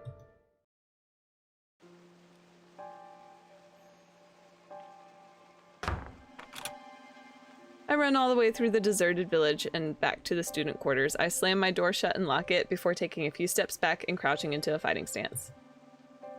I shouldn't be scared. I've been trained in combat and magic by some of the best instructors in the land. But these are humans. They don't have any motivation to pull their punches with me. They'd kill me as easily as they would an animal. I shudder. This must be what I was sensing earlier. 10 minutes go by, then 20. I start to feel foolish. What exactly was I expecting to happen? Surely the boys can handle anything some humans can throw at them. Rowan is so strong and brave, and he's one of the best fighters I've ever known. I know he could do this. Just as I'm starting to relax, I hear a clicking sound coming from the door. It couldn't be the boys. They wouldn't announce themselves. I brace myself for an attack. After what feels like an eternity, the lock pops and my door swings open. 3 humans dressed in dark robes enter my room. One of them, a male, wears a necklace adorned with a massive glowing jewel. The man wearing the necklace steps forward and extends his hand to me. You can come quietly with us now, or we can do this the hard way. Your choice. Oh no, did more people die because I made the decision to go back to my room? I don't know where Rowan is. If they made it this far through the village's best and deadliest, I probably don't stand a chance. Might as well save my strength. All right. The human offers his hand to me again, and I take it begrudgingly.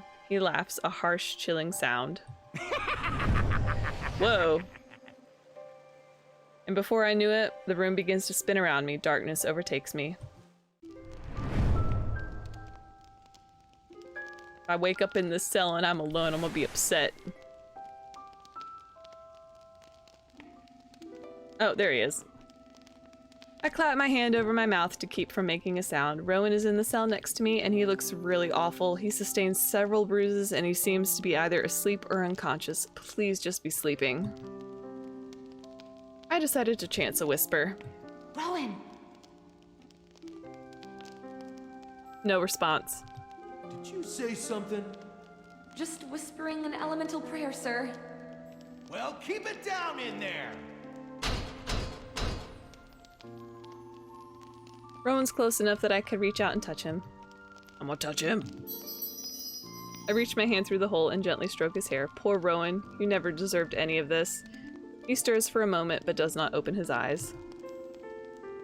A long stretch of time passes before he awakes. He sits up with a start, looking around wildly. He must have gone down in the middle of a fight. Where have you taken her? Quiet. I reach my hand through the hole and wave desperately, hoping he'll see without making too much noise. He notices almost immediately. Thank goodness for those quick reflexes, and lies down to peek through the hole. When he sees me, the relief on his face is so immense that it makes me feel guilty. put my finger to my lips and he nods in understanding. I mime sleeping at him and he stares at me blankly. I grab a piece of straw and wiggle it through the hole. He takes it from me and stares at it, trying to comprehend. Oh no, he's so dumb. He's dumb and handsome. Come on, Rowan.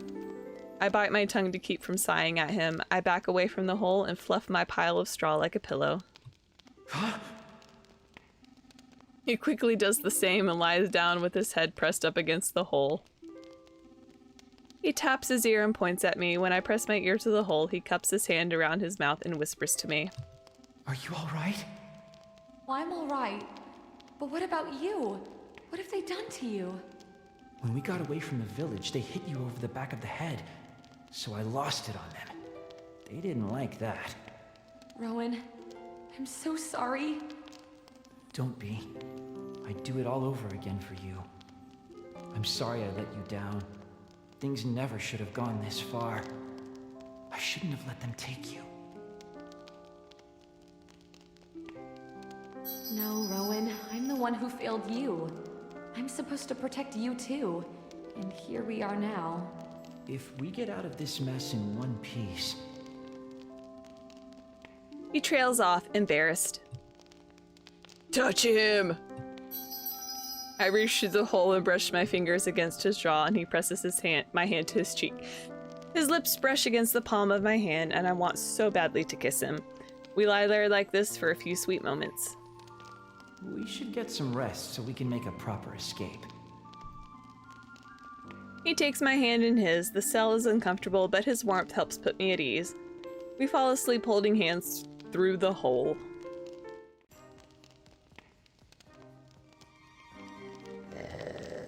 I feel Rowan gently squeezing my hand through the hole between the cells, but I'm so tired. I ignore it for just a moment. Another squeeze. I kinda like this. Then a sudden pinch. I bite back a yelp and pull my hand away. Well, I'm definitely awake now. Rowan's hand gestures to me to approach the hole. I peek through him and see him pointing in the direction of the guard who snores quietly. He whispers to me. Now would be a good time to discuss that plan. I was thinking maybe I'll fake an illness. That's the oldest trick in the book. Sure, but we can use their ignorance of elemental biology against them. Just make up something that sounds convincing. All right, then what? We'll get him to come into my cell. I'll overpower him, and we can interrogate him, then get the keys. I crawl to the very back of the cell and double over, wailing horribly.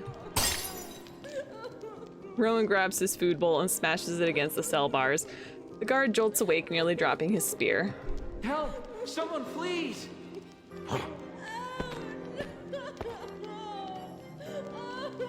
He looks around for a moment to gain his bearings before running over to Rowan and menacing him with his spear.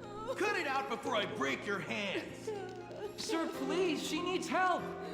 What are you talking about? What's wrong with her? Oh, please, sir. Elemental females are so frightfully delicate. She hasn't had her magic glands massaged in 2 days now. If you don't get in there and help her, she'll die. Oh, that's so dumb, Rowan. It's so dumb. Die? The built-up magic in her body will make her keep swelling until she bursts like an overripe melon. Do you think I was born yesterday, boy? I've never heard of any such thing. Yeah, I wouldn't believe it either. Of course not, sir. But are you really willing to gamble her life on your knowledge of elemental biology? If you let her die now, it could start an all-out war between our people. The guard squints at Rowan for a few moments before hurrying to my cell and unlocking the door. Quit your yelling. I don't see any swelling from here.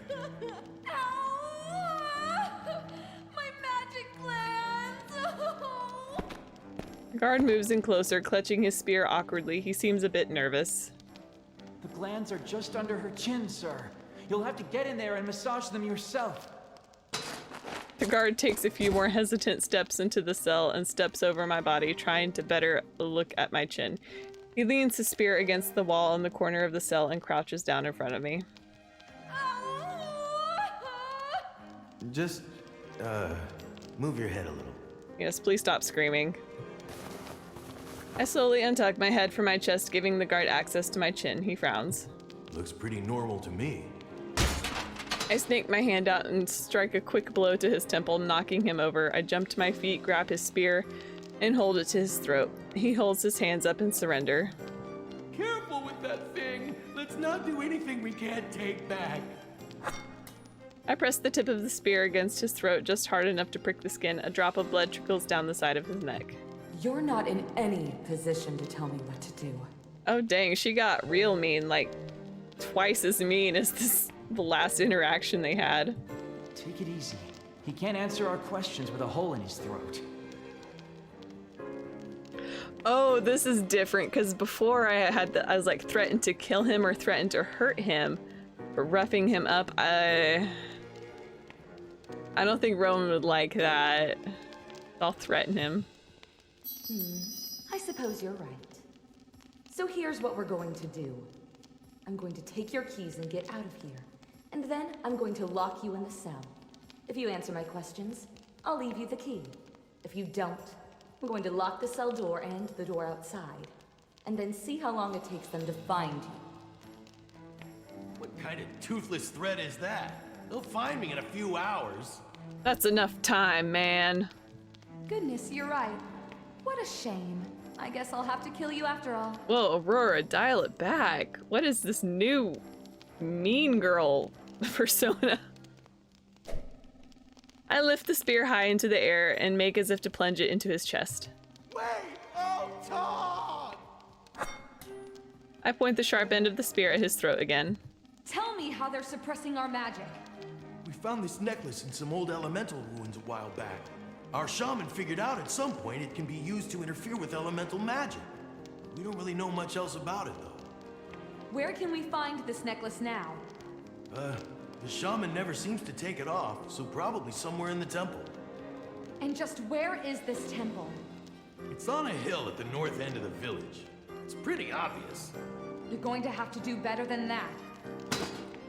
I poke him lightly with the spear, just enough to produce a yelp from him.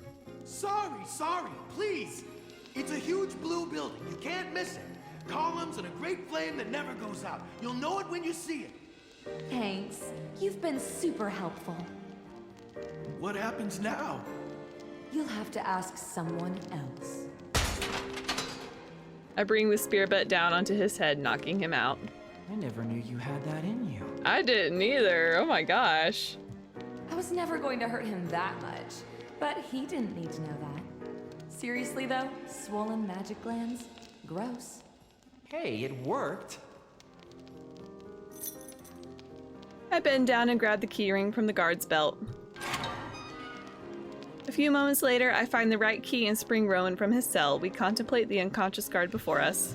He said they would find him in a few hours, so there's probably a bit of time left until our next shift. True, but we shouldn't dawdle. Rowan, maybe you should put on his outfit. Take his spear too. Is this an alternate escape route? What? Why? You can pass for a human from a distance. Maybe it'll help buy us some time if we get caught outside. I guess. Do you have a better idea? Not really. Between the two of us, we undress the guard and lock him in the cell, leaving him in his underwear. Rowan wastes no time getting into the uniform. Oh, this is different. It's cool. You're just going to put it on over your clothes? You don't know how dirty these humans are. I want as many layers as possible between me and this guy's clothes, thanks. Huh. I never took you for the sort to care about that. You're telling me you'd put on this guy's nasty, sweaty outfit without hesitation? If it's in a life or death situation, yeah. Yes, to get out of here. Well, I'm doing it, but it's still gross. Do I look human? Yeah, for the most part. I mean, you have a human skin tone. Actually, yes. Just make sure you keep that hat pulled down low over your ears. I want to see his outfit. Got it. Okay, so I guess we'll sneak out of here. And if anyone sees us, you're transporting me to the temple. For... Because the shaman asked to see you. For reasons. Top secret. Necklace-related reasons. Boom. We got this. Rowan quietly opens the door, then peeks around the corner. No one out here. After you, prisoner. He gently prods me with the butt of his spear. You better watch it, Rowan. What was it you said earlier? You aren't in any position to tell me what to do. He gives me a cheeky grin. Just wait till we get home. Home. The world jolts us back to reality. Our smiles fade as the gravity of our situation hits us. Let's go. Rowan and I step out into the hall, trying desperately to look as human and prisoner-like as possible. Mercifully, we don't run into anyone in the hallway just outside the door.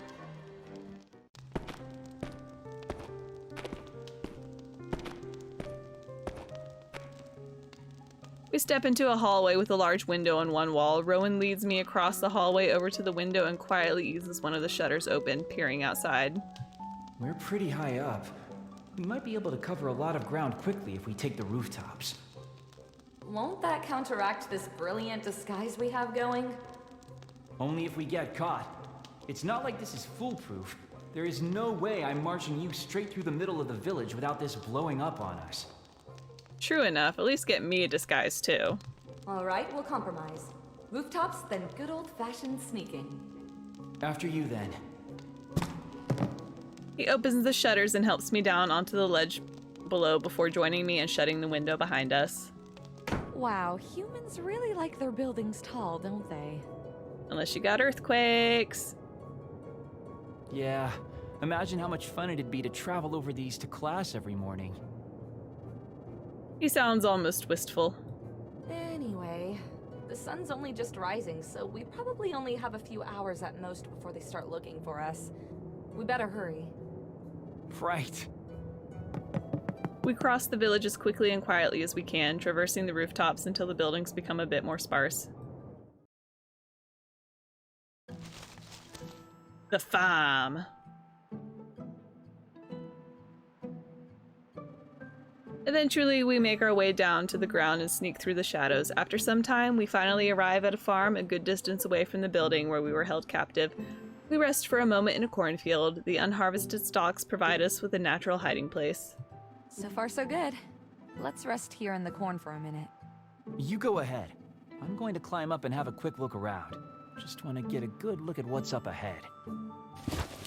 I sit down for a moment and rest my feet. If my fire magic worked, I could be having roasted corn right now.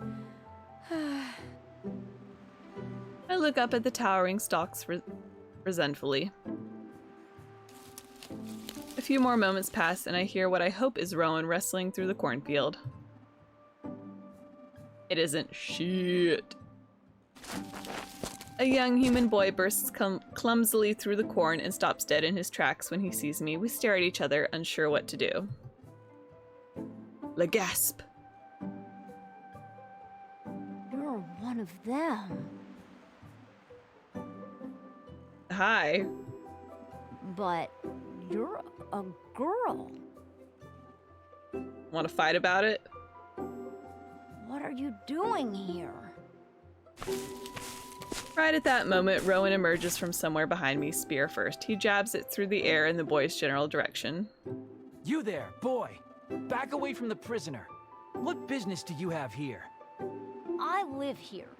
I have to get up early to start work. What are you doing here? We were just passing through. Not that it's any of your business. I wanted to see him in his disguise. The boy slumps his shoulders dejectedly. Nothing's ever my business around here. No one ever tells me anything. I'm 9 years old now. I'm basically an adult. Rowan and I exchange a look. You certainly are. He claps a hand on the boy's shoulder. I am? Forgive me, I spoke in haste. I have a favor to ask of you, one warrior to another. The boy crosses his arms and tilts his chin up at us in what I assume is an attempt to look tough. It's kind of adorable. What can I do for you, fellow adult? Get out of here. Have you got a cart of some kind in that barn over there? And a blanket, maybe? Yeah? Why? You need it? I've got some cargo I need to transport safely and securely. He jerks his thumb in my direction. Where are you taking her? Rowan motions for the boy to come closer. He scrambles over to Rowan, who bends down and whispers something in his ear for a few moments. Got it! He dashes off through the cornfield, presumably toward the barn. What did you say to him? Warrior business. Nothing fit for a prisoner's ears. Excuse me? Rowan. All right, all right. I told him I was taking you to our top secret barracks, where I am going to interrogate you mercilessly. I raise an eyebrow at him. Don't sass me, prisoner. Anyway, I told him he could never breathe a word of this to anyone, but that he was doing a great service to his people. Poor kid. It seems kind of wrong. Yeah, but what can we do? Worst case, he'll be a little disappointed or get in some trouble. Worst case scenario for us is a lot worse. Yeah. A gloom settles over us. We pass the next few moments in an awkward silence while we wait for the boy to return. Eventually, he comes back wheeling a wooden cart in front of him, a fuzzy mass of fabric piled inside. In there, prisoner. He grabs fabric and stretches it over the cart, covering me with it. It smells like horses and is covered in itchy straw. Ugh. Now, no peeking from under there. We can't be having you reporting the location of our barracks to your people. Make me. Quiet in there. He prods me with the spear butt. Oh, mercy! I swear I won't peek. Rowan gives the boy a cheeky wink. You gotta let him know who's in charge around here. You know how it is. Oh yeah, I totally do. Thanks for the assist, friend. Remember to keep this between us. You bet. As Rowan wheels me away, I can hear the boy muttering to himself. Wait till I tell Jeremiah. Of course you would. Rowan wheels me through a long expanse of farmland and orchards. I peek through the smelly blanket as best I can, but it's hard to see much traveling this way. We don't speak. Goddess only knows who might be listening. After some time, we finally make it to the temple without any trouble.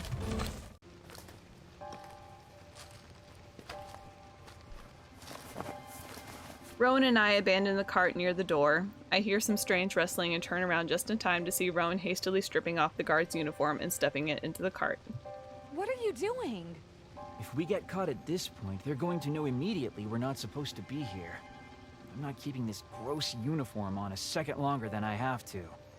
Okay. We look up at the temple. The architecture is alien and intimidating. It feels much colder and less welcoming than elemental spaces for worship. This place seems like it was built as a show of power rather than a place for prayer and healing. Well, it doesn't seem to be guarded.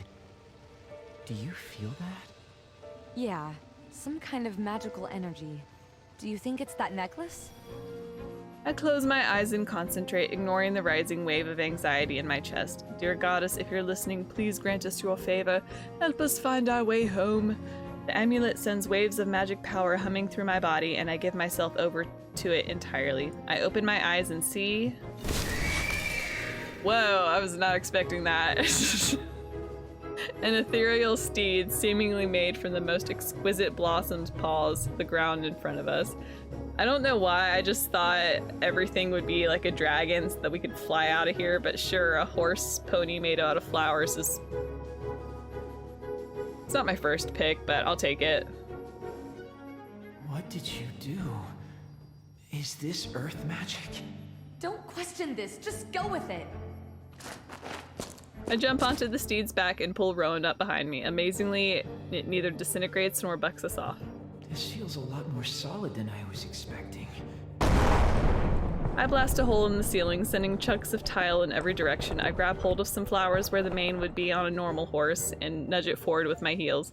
The steed whinnies an unearthly sound that makes the hairs on the back of my neck stand on end and rises forward into the air. Is it a Pegasus? We launch just in time as several monks come streaming in through the doorway. They gape at us as we fly away. A less mature elemental might be tempted to leave them with a rude gesture. I most certainly am. It's an unwinged horse. It's not flying, it's just jumping really high. The temptation is too great to resist, and I flash them the most vulgar gesture I know. I can hear Rowan's tired laughter behind me. I thought you were better than that. But I know I'm not. He joins me. The forest clearing. Boom! Blech.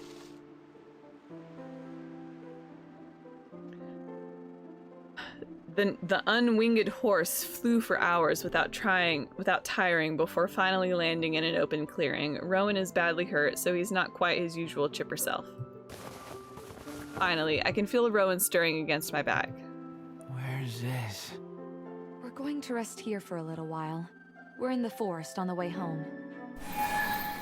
I carefully ease Rowan off my back and climb off the horse. As I help him down, I have a look at him. He doesn't look any better than what we left. The steed vanishes into the ether. I'll have to recall it when I'm ready to go. A few hours later. I hear Rowan wrestling around, so I set the chestnuts in my hand aside and peek at him through the curtain of grass. Where are we? Just a little patch of forest between the villages. How are you feeling? Can't complain. He tries to sit up, then winces, rubbing at his chest. Mostly. Maybe I'll just lie here a little while longer. Here, let me help you. You need to eat something. Don't mind me, all right? Don't mind what? I kneel behind him and carefully prop his head against my lap. Oh. A blush spreads across his handsome face. I had some of these chestnuts earlier. They're really lovely. Open up. Hey, I can feed my... Shush, just eat. He eats what I give him, blushing furiously all the while. Eventually, he seems to shake it off somewhat. Hey, I think I'm ready to try sitting up now. I give him some space as he slowly sits up, stretching as he does so. Still pretty sore, but I'm doing a lot better. Thanks. Don't thank me. You wouldn't have been in this mess if it weren't for me. Hey, stop that. I'm here because I wanted to be here. He smiles at me, then seems to look past me. What is it? Is that a magical fire? Yeah, so? So close to your coming-of-age ceremony. I thought we had a thing going here. Jealous. Jealous, are we? What, me? Never. I just want to make sure you're not making a terrible mistake. Hey, bub, my decision. Wait, what do you mean we had a thing going here? Oh man, I think that injury must have affected my memory. I don't remember saying anything like that at all. Look at that cheeky face. Nice try. Seriously though, what's the plan here? We should get back as soon as we can. We will, but you aren't going anywhere in your condition. I'm fine though, really. I'm not taking any chances. That was some powerful magic, and we don't know if you're fully healed. It might have some side effects that haven't manifested yet, and I do not want to be in the air when that happens. We've got a massive head start on them, and this is a nice little setup we have here. I want to keep an eye on you for tonight, and then we'll leave tomorrow. I guess so. But if I didn't know any better, I would think you were trying to keep me all to yourself for another night. Is he flirting with me? You got me. Yep, guilty. Rowan doesn't seem to know what to make of this. He giggles nervously. I knew it. There's that blush again. Really now, I want you to take it easy, okay? There's a nice calm stretch of river nearby if you'd like to have a bath. Rowan's eyes light up at the mention of the river. Oh man, that sounds amazing right now. You don't mind if I go ahead then? Not at all. I'll just go after you. It's just a few minutes east of here. Great. He gives me a sly grin. Don't go trying to catch a peek or anything. I'm not interested in a peek, honey. I want the whole thing. Well, I'll, be back. I can hear loud splashing. I burst through the tree line and come upon the river where I find...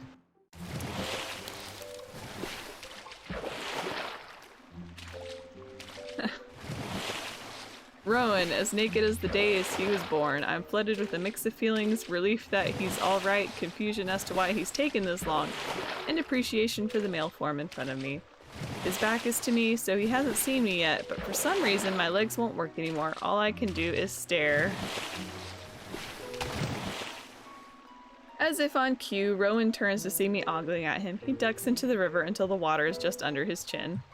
Hey, what are you doing here? Didn't I say no peeking? I suddenly remember the reason I came here and tear my eyes away from him. I didn't come here to peek at you. It's been almost an hour. I was worried about you. I thought something might have happened.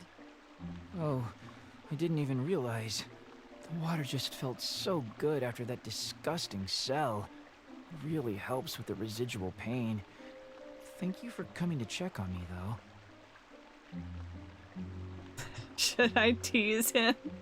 Sure. That view was all the thanks I needed.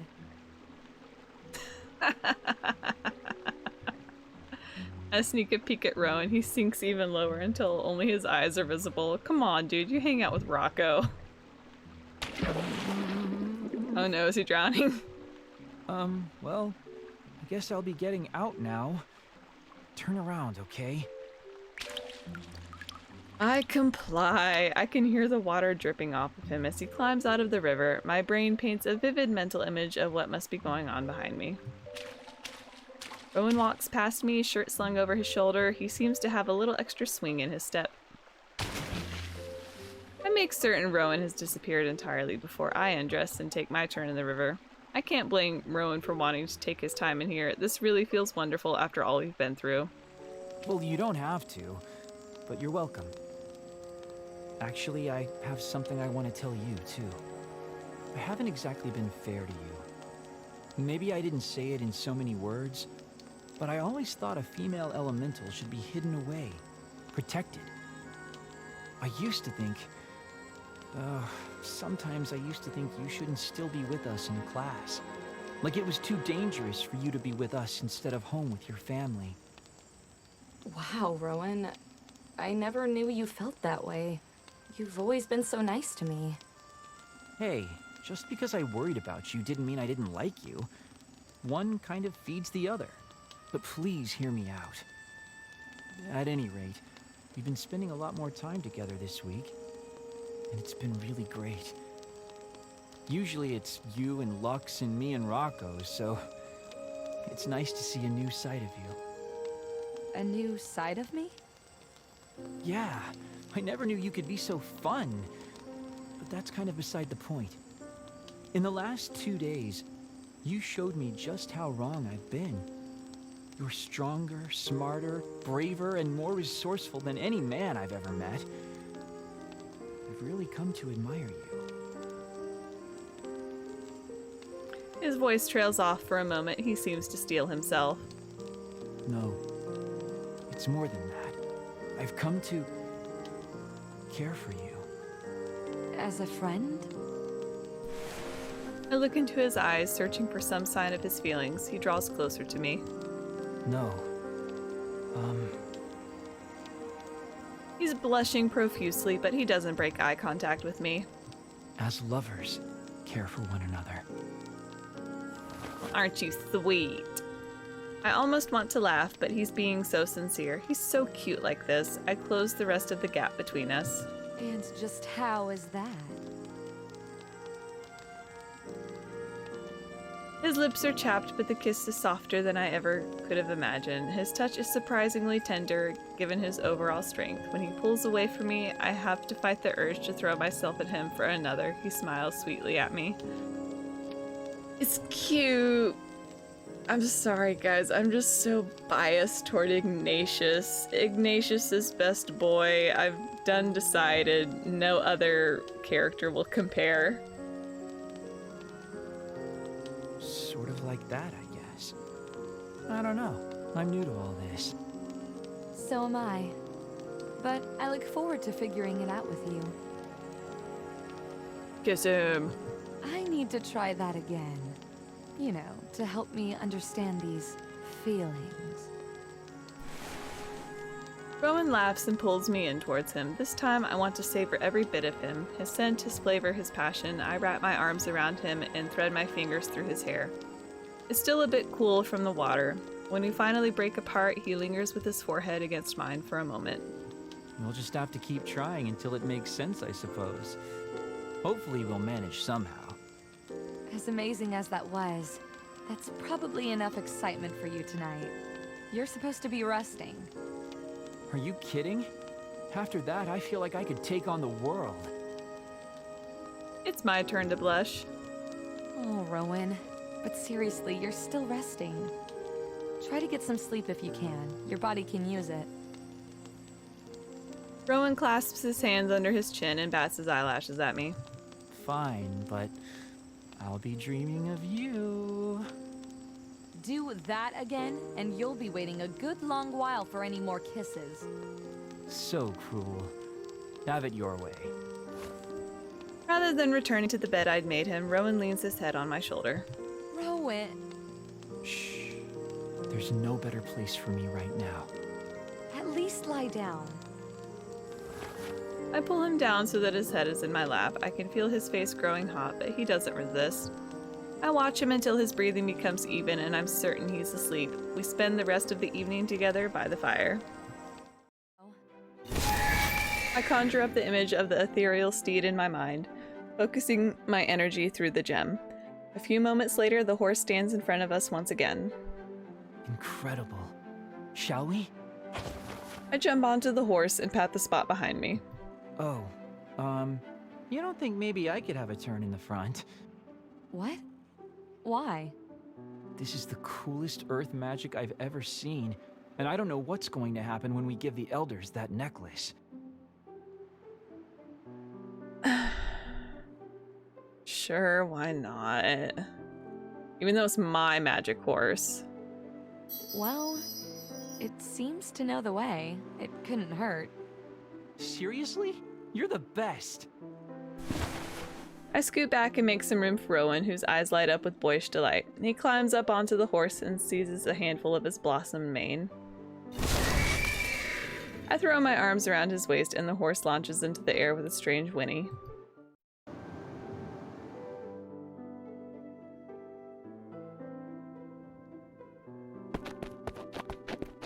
The nerves in my stomach give way to butterflies when I see Rowan come jogging up the path. At least I won't be doing it alone.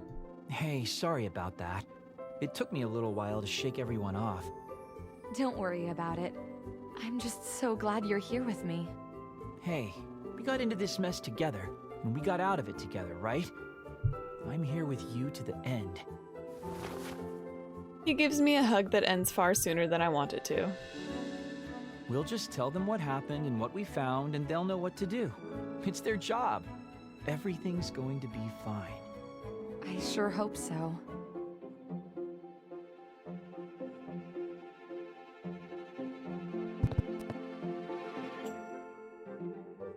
Hey, slow down on those sweets. You don't want to gain weight right before your big day. Oh, I do what I want. You don't tell me what to do!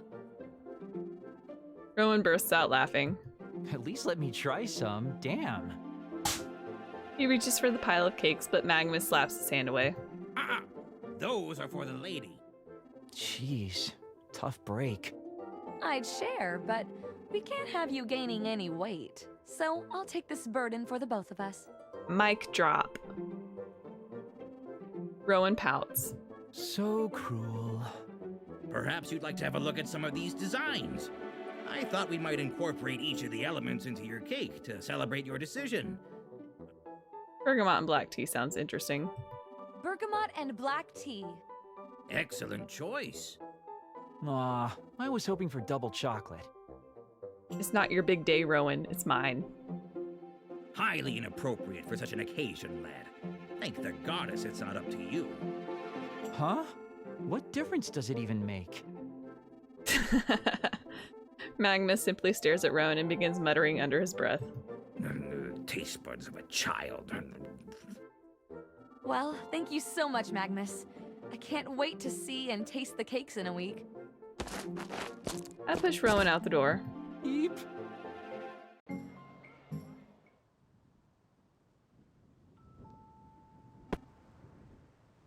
Okay, I'm gonna blow off the apprentice. I don't care. I'm sorry. I'm going to have to insist we do it later. I'm exhausted, and that's probably going to mess with your testing anyway. But the artifact, we don't have any idea. Sorry, friend, but I'm going to bed, and no one can stop me. I push past the flustered apprentice and quicken my pace until I reach the student quarters.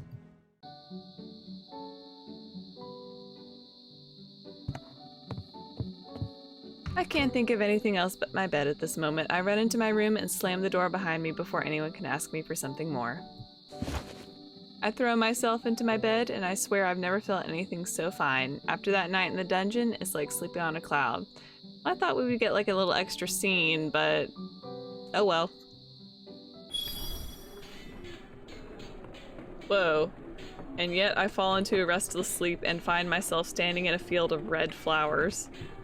As the image resolves, the blossom begins to look strange, almost as if they are not flowers at all. I try to scream, but no sound issues forth from my lips. I don't like how that looks.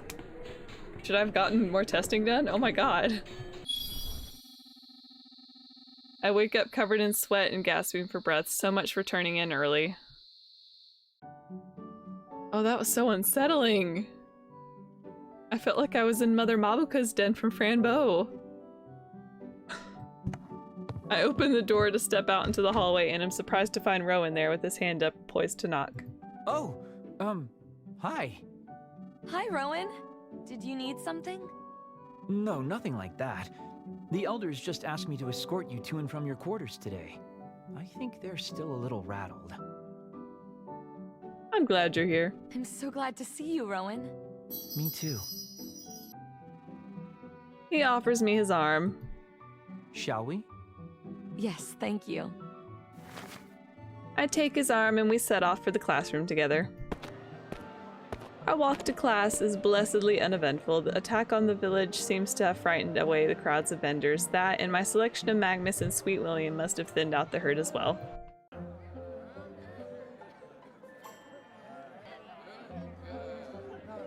For the first time since all this craziness started, Rowan and I make it to class with a few minutes to spare. All conversation stops the minute we enter the room. Rocco springs from his seat and runs to greet Rowan and I. He throws his arms around Rowan and lays his head on his chest, making a big show of crying. My poor lost little lamb. My precious darling. Rowan sweeps him into his arms, cradling Rocco's head against his chest. It's all right. I'm here now. They'll never separate us again. Hang on. I don't even feel any tears. He pulls Rocco away from him and inspects his face. Rocco looks supremely offended. I was crying on the inside, but you go off and get yourself captured, worrying me half to death. And you have the nerve to question my love? You've changed. Oh, they got a bromance. He looks back and forth between us. Something happened between you two out there, didn't it? He gives me a hammy wink. Rowan looks at me, uncertain. What happened between us is no one's business but ours, and I'm not sure if now is the right time to tell everyone anyway. Shut up, Sirocco. Everything isn't a big joke all the time. I miss you, Nate. A few hours later, I'm on my way back to my quarters, no worse for wear, and I can't help but wonder where Rowan is. Maybe I should have told him to meet me somewhere specific. Just as I'm thinking of him, a blue flower springs up on the path ahead of me. As I approach the flower and bend down to examine it, another pops up right beside it, then another and another. The flowers wind down the path back to the student quarters, leading me on a colorful chase. By the time the flowers stop, I find myself standing in front of a rundown storeroom. It's an unremarkable building, save for a brilliant blue flower seemingly growing into the door. Rowan. I push the door open.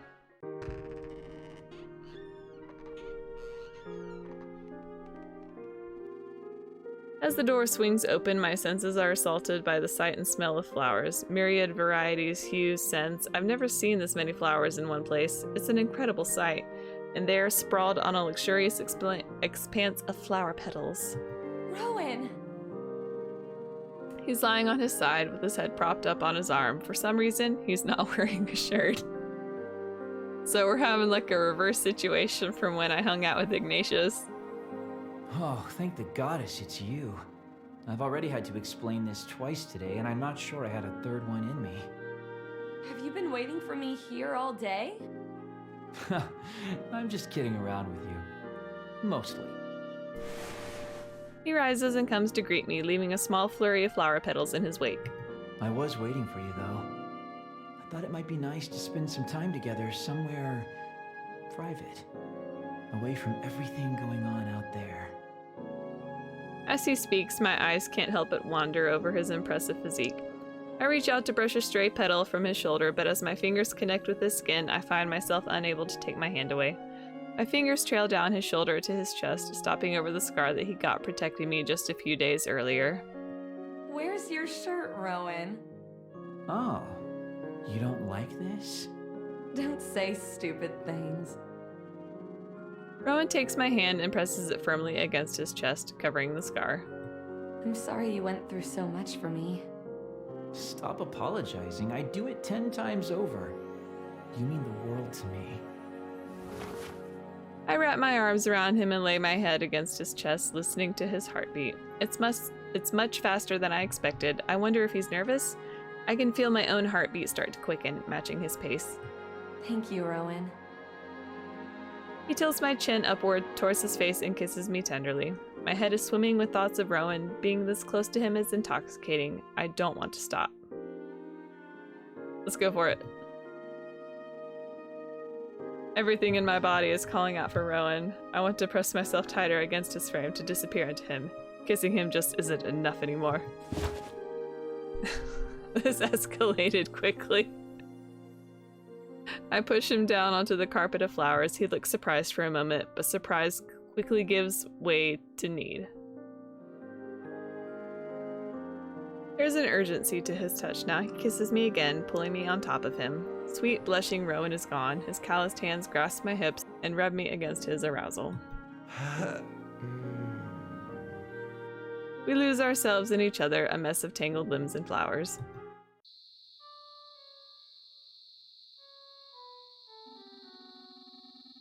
The walk back to our quarters feels entirely too short. My feet hardly seem to touch the ground if not for Rowan's hand in mine. I think I would just float away into the clouds. Well, here we are. He looks around to make sure no one else is in the hallway, then kisses me. Thanks, Rowan. Tonight was really wonderful. Whatever happens in the next 2 days, I want to spend as much time with you as I can. Goddess only knows what might be coming for our people. I want to face it, knowing I seized every moment of happiness I could. I agree. Good night, Rowan. Good night. As I reach my arms out toward Rowan for a hug, I can hear Rocco's voice through his door. Unless you're planning on moving the party in here, could you keep it down out there? Some of us need our beauty sleep. Rowan kicks Rocco's door just a bit too hard, sending a shockwave rattling through the building. You better sleep in tomorrow, Rocco. You've been looking pretty haggard lately. Another voice chimes in from further down the hall. You're both ugly! Quit shaking the building and go to sleep! Oh, Ignatius, my heart. So cranky. He's best boy. Sorry, Ignatius. I give Rowan a quick hug and scurry into my room. No answer. I cautiously open the door and peek inside.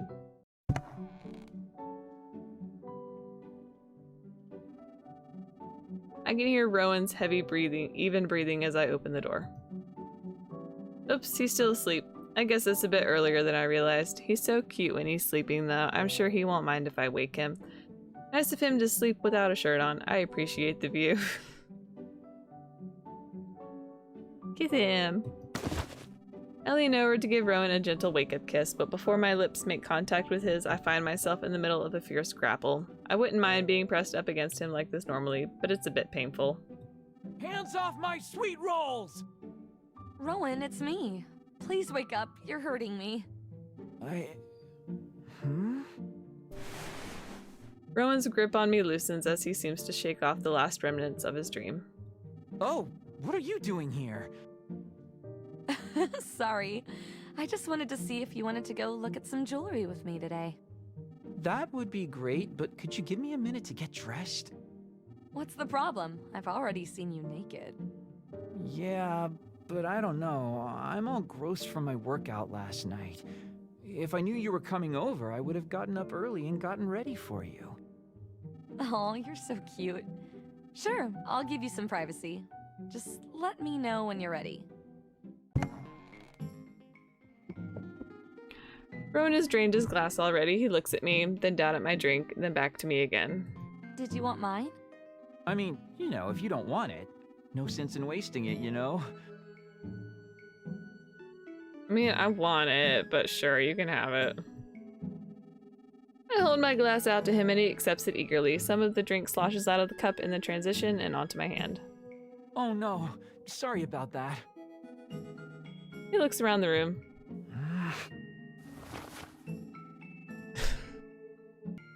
Every time you turn around, there he is, taking his shirt off. Before I know it, he stripped off his shirt and uses it to dry my hand. Oh, Rowan, you didn't have to do that.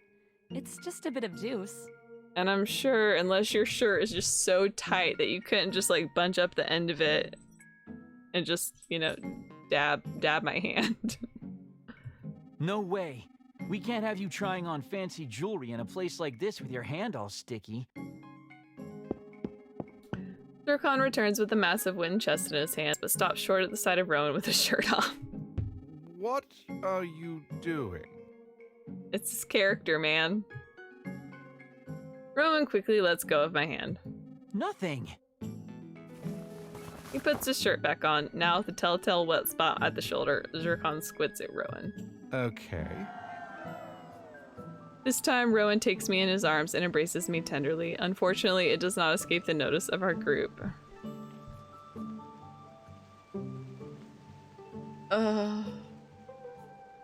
Again, it's cute, but it's not as cute as with Ignatius.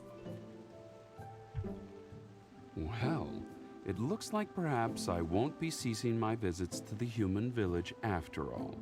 I'd say the better man won, but we both know that's not true, is it, darlings? Still, you're cute together. Oh, I guess I shouldn't be surprised. This makes sense. Girls like funny guys, right? Maybe I should have been funnier. No, honey. You're my first pick. You were always my first pick. You're the best. This breaks my heart, you guys. A few weeks ago, I would have said this was a poor match.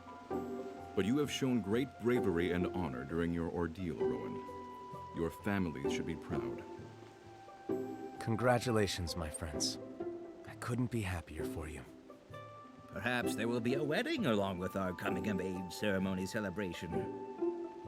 You never know what could happen at a celebration like this. We'll just have to see. Oh, we made it. Sweet William leads me over to a nearby curtain, pulls it aside with a flourish, revealing a full-length mirror. My reflection stuns me for a moment. My mind has been filled with so many other things I'd forgotten about my dress and the jewels, and now, very soon, I'll be starting the rest of my life as an adult. Yeah. I like my first dress better, the black. This is my least favorite design. For sure. Still rocking the ponytail. What's this for?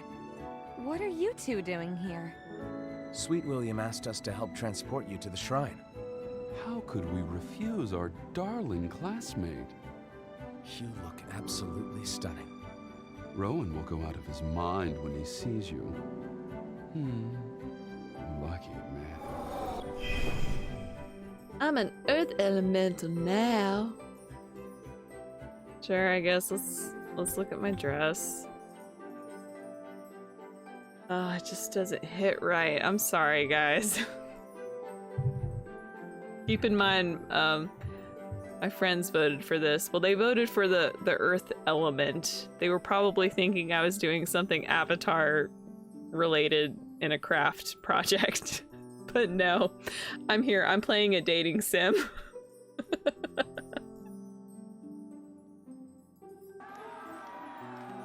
As the hall erupts with cheers of hundreds of elementals, Rowan looks at me as if he and I are the only ones in the room. My stomach is doing flips again, but this time it's because of him.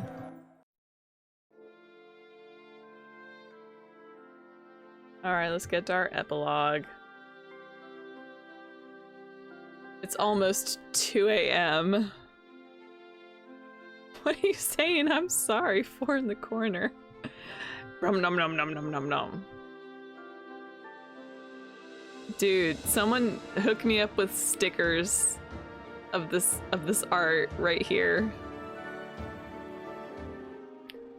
The party began the moment we left the shrine and shows no signs of stopping anytime soon. Rocco drank himself silly and has spent most of the festivities plucking away on his lute, warbling painfully off-key renditions of love songs dedicated to Rowan and I. Caspian kept telling him to shut up, but he surprised all of us when he began singing. In all the years we've known him, none of us have ever heard him sing. His voice is quite beautiful. Ignatius and Lux are playing a drinking game in the corner, but thanks to Lux's incredible stamina, Ignatius is the only one getting drunk. He complains loudly that Lux is cheating, but continues to play. Rowan and I share an oversized cushion watching the celebrations together. I snuggle into his muscular frame. Can you believe we're here? After everything we've been through lately? Of course I can. I'll admit I didn't know how we were going to solve the human issue for a while, but I never doubted we'd make it out of there. Oh yeah? Why is that? I had you, didn't I? Me? Don't be so humble. You're a capable fighter and you've got a great head on your shoulders. And as far as getting taken prisoner goes, I'd take you along with me any day. You'd choose me to be taken prisoner with you, huh? Oh, Rowan, you have such a way with words. I know, right? I'm a real poet sometimes. But honestly, I feel like that experience is one of the best things that's ever happened to me. As hard as it was, it changed everything for the better. Our people are saved, and you and I got to know each other on a deeper level than I could have ever imagined. When things got bad, you showed me who you really were. And I liked what I saw.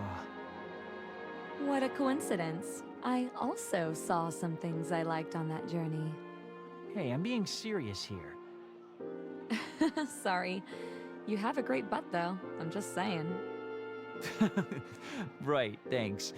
Seriously, though. He turns to face me and takes a deep breath. He looks incredibly nervous again. I love you. I love you too, Rowan. He takes my hands in his, and realization dawns on me as he leans in to rest his forehead against mine. Wait a minute, the nerves earlier and now? Oh my goodness, is he? After everything we've been through together, I can't imagine spending the rest of my life with anyone else. Will you marry me? Heck yeah, my dude. Yes! Yes, Rowan! Wait, seriously? Yes! Rowan jumps to his feet and pulls me into his arms, twirling me through the air. I can't believe it! Oh! He puts me down and pulls out a small flat box. He opens it, revealing the headpiece and necklace we tried on at Zircon's earlier. Oh, it's the one we tried on before. It's so beautiful. May I? Yes, please. I bow my head and he places the jeweled headpiece onto my hair. You look so beautiful. I'm the luckiest man in the world. Don't forget yours, Rowan. Oh, right. He leans forward and allows me to lower the necklace over his head.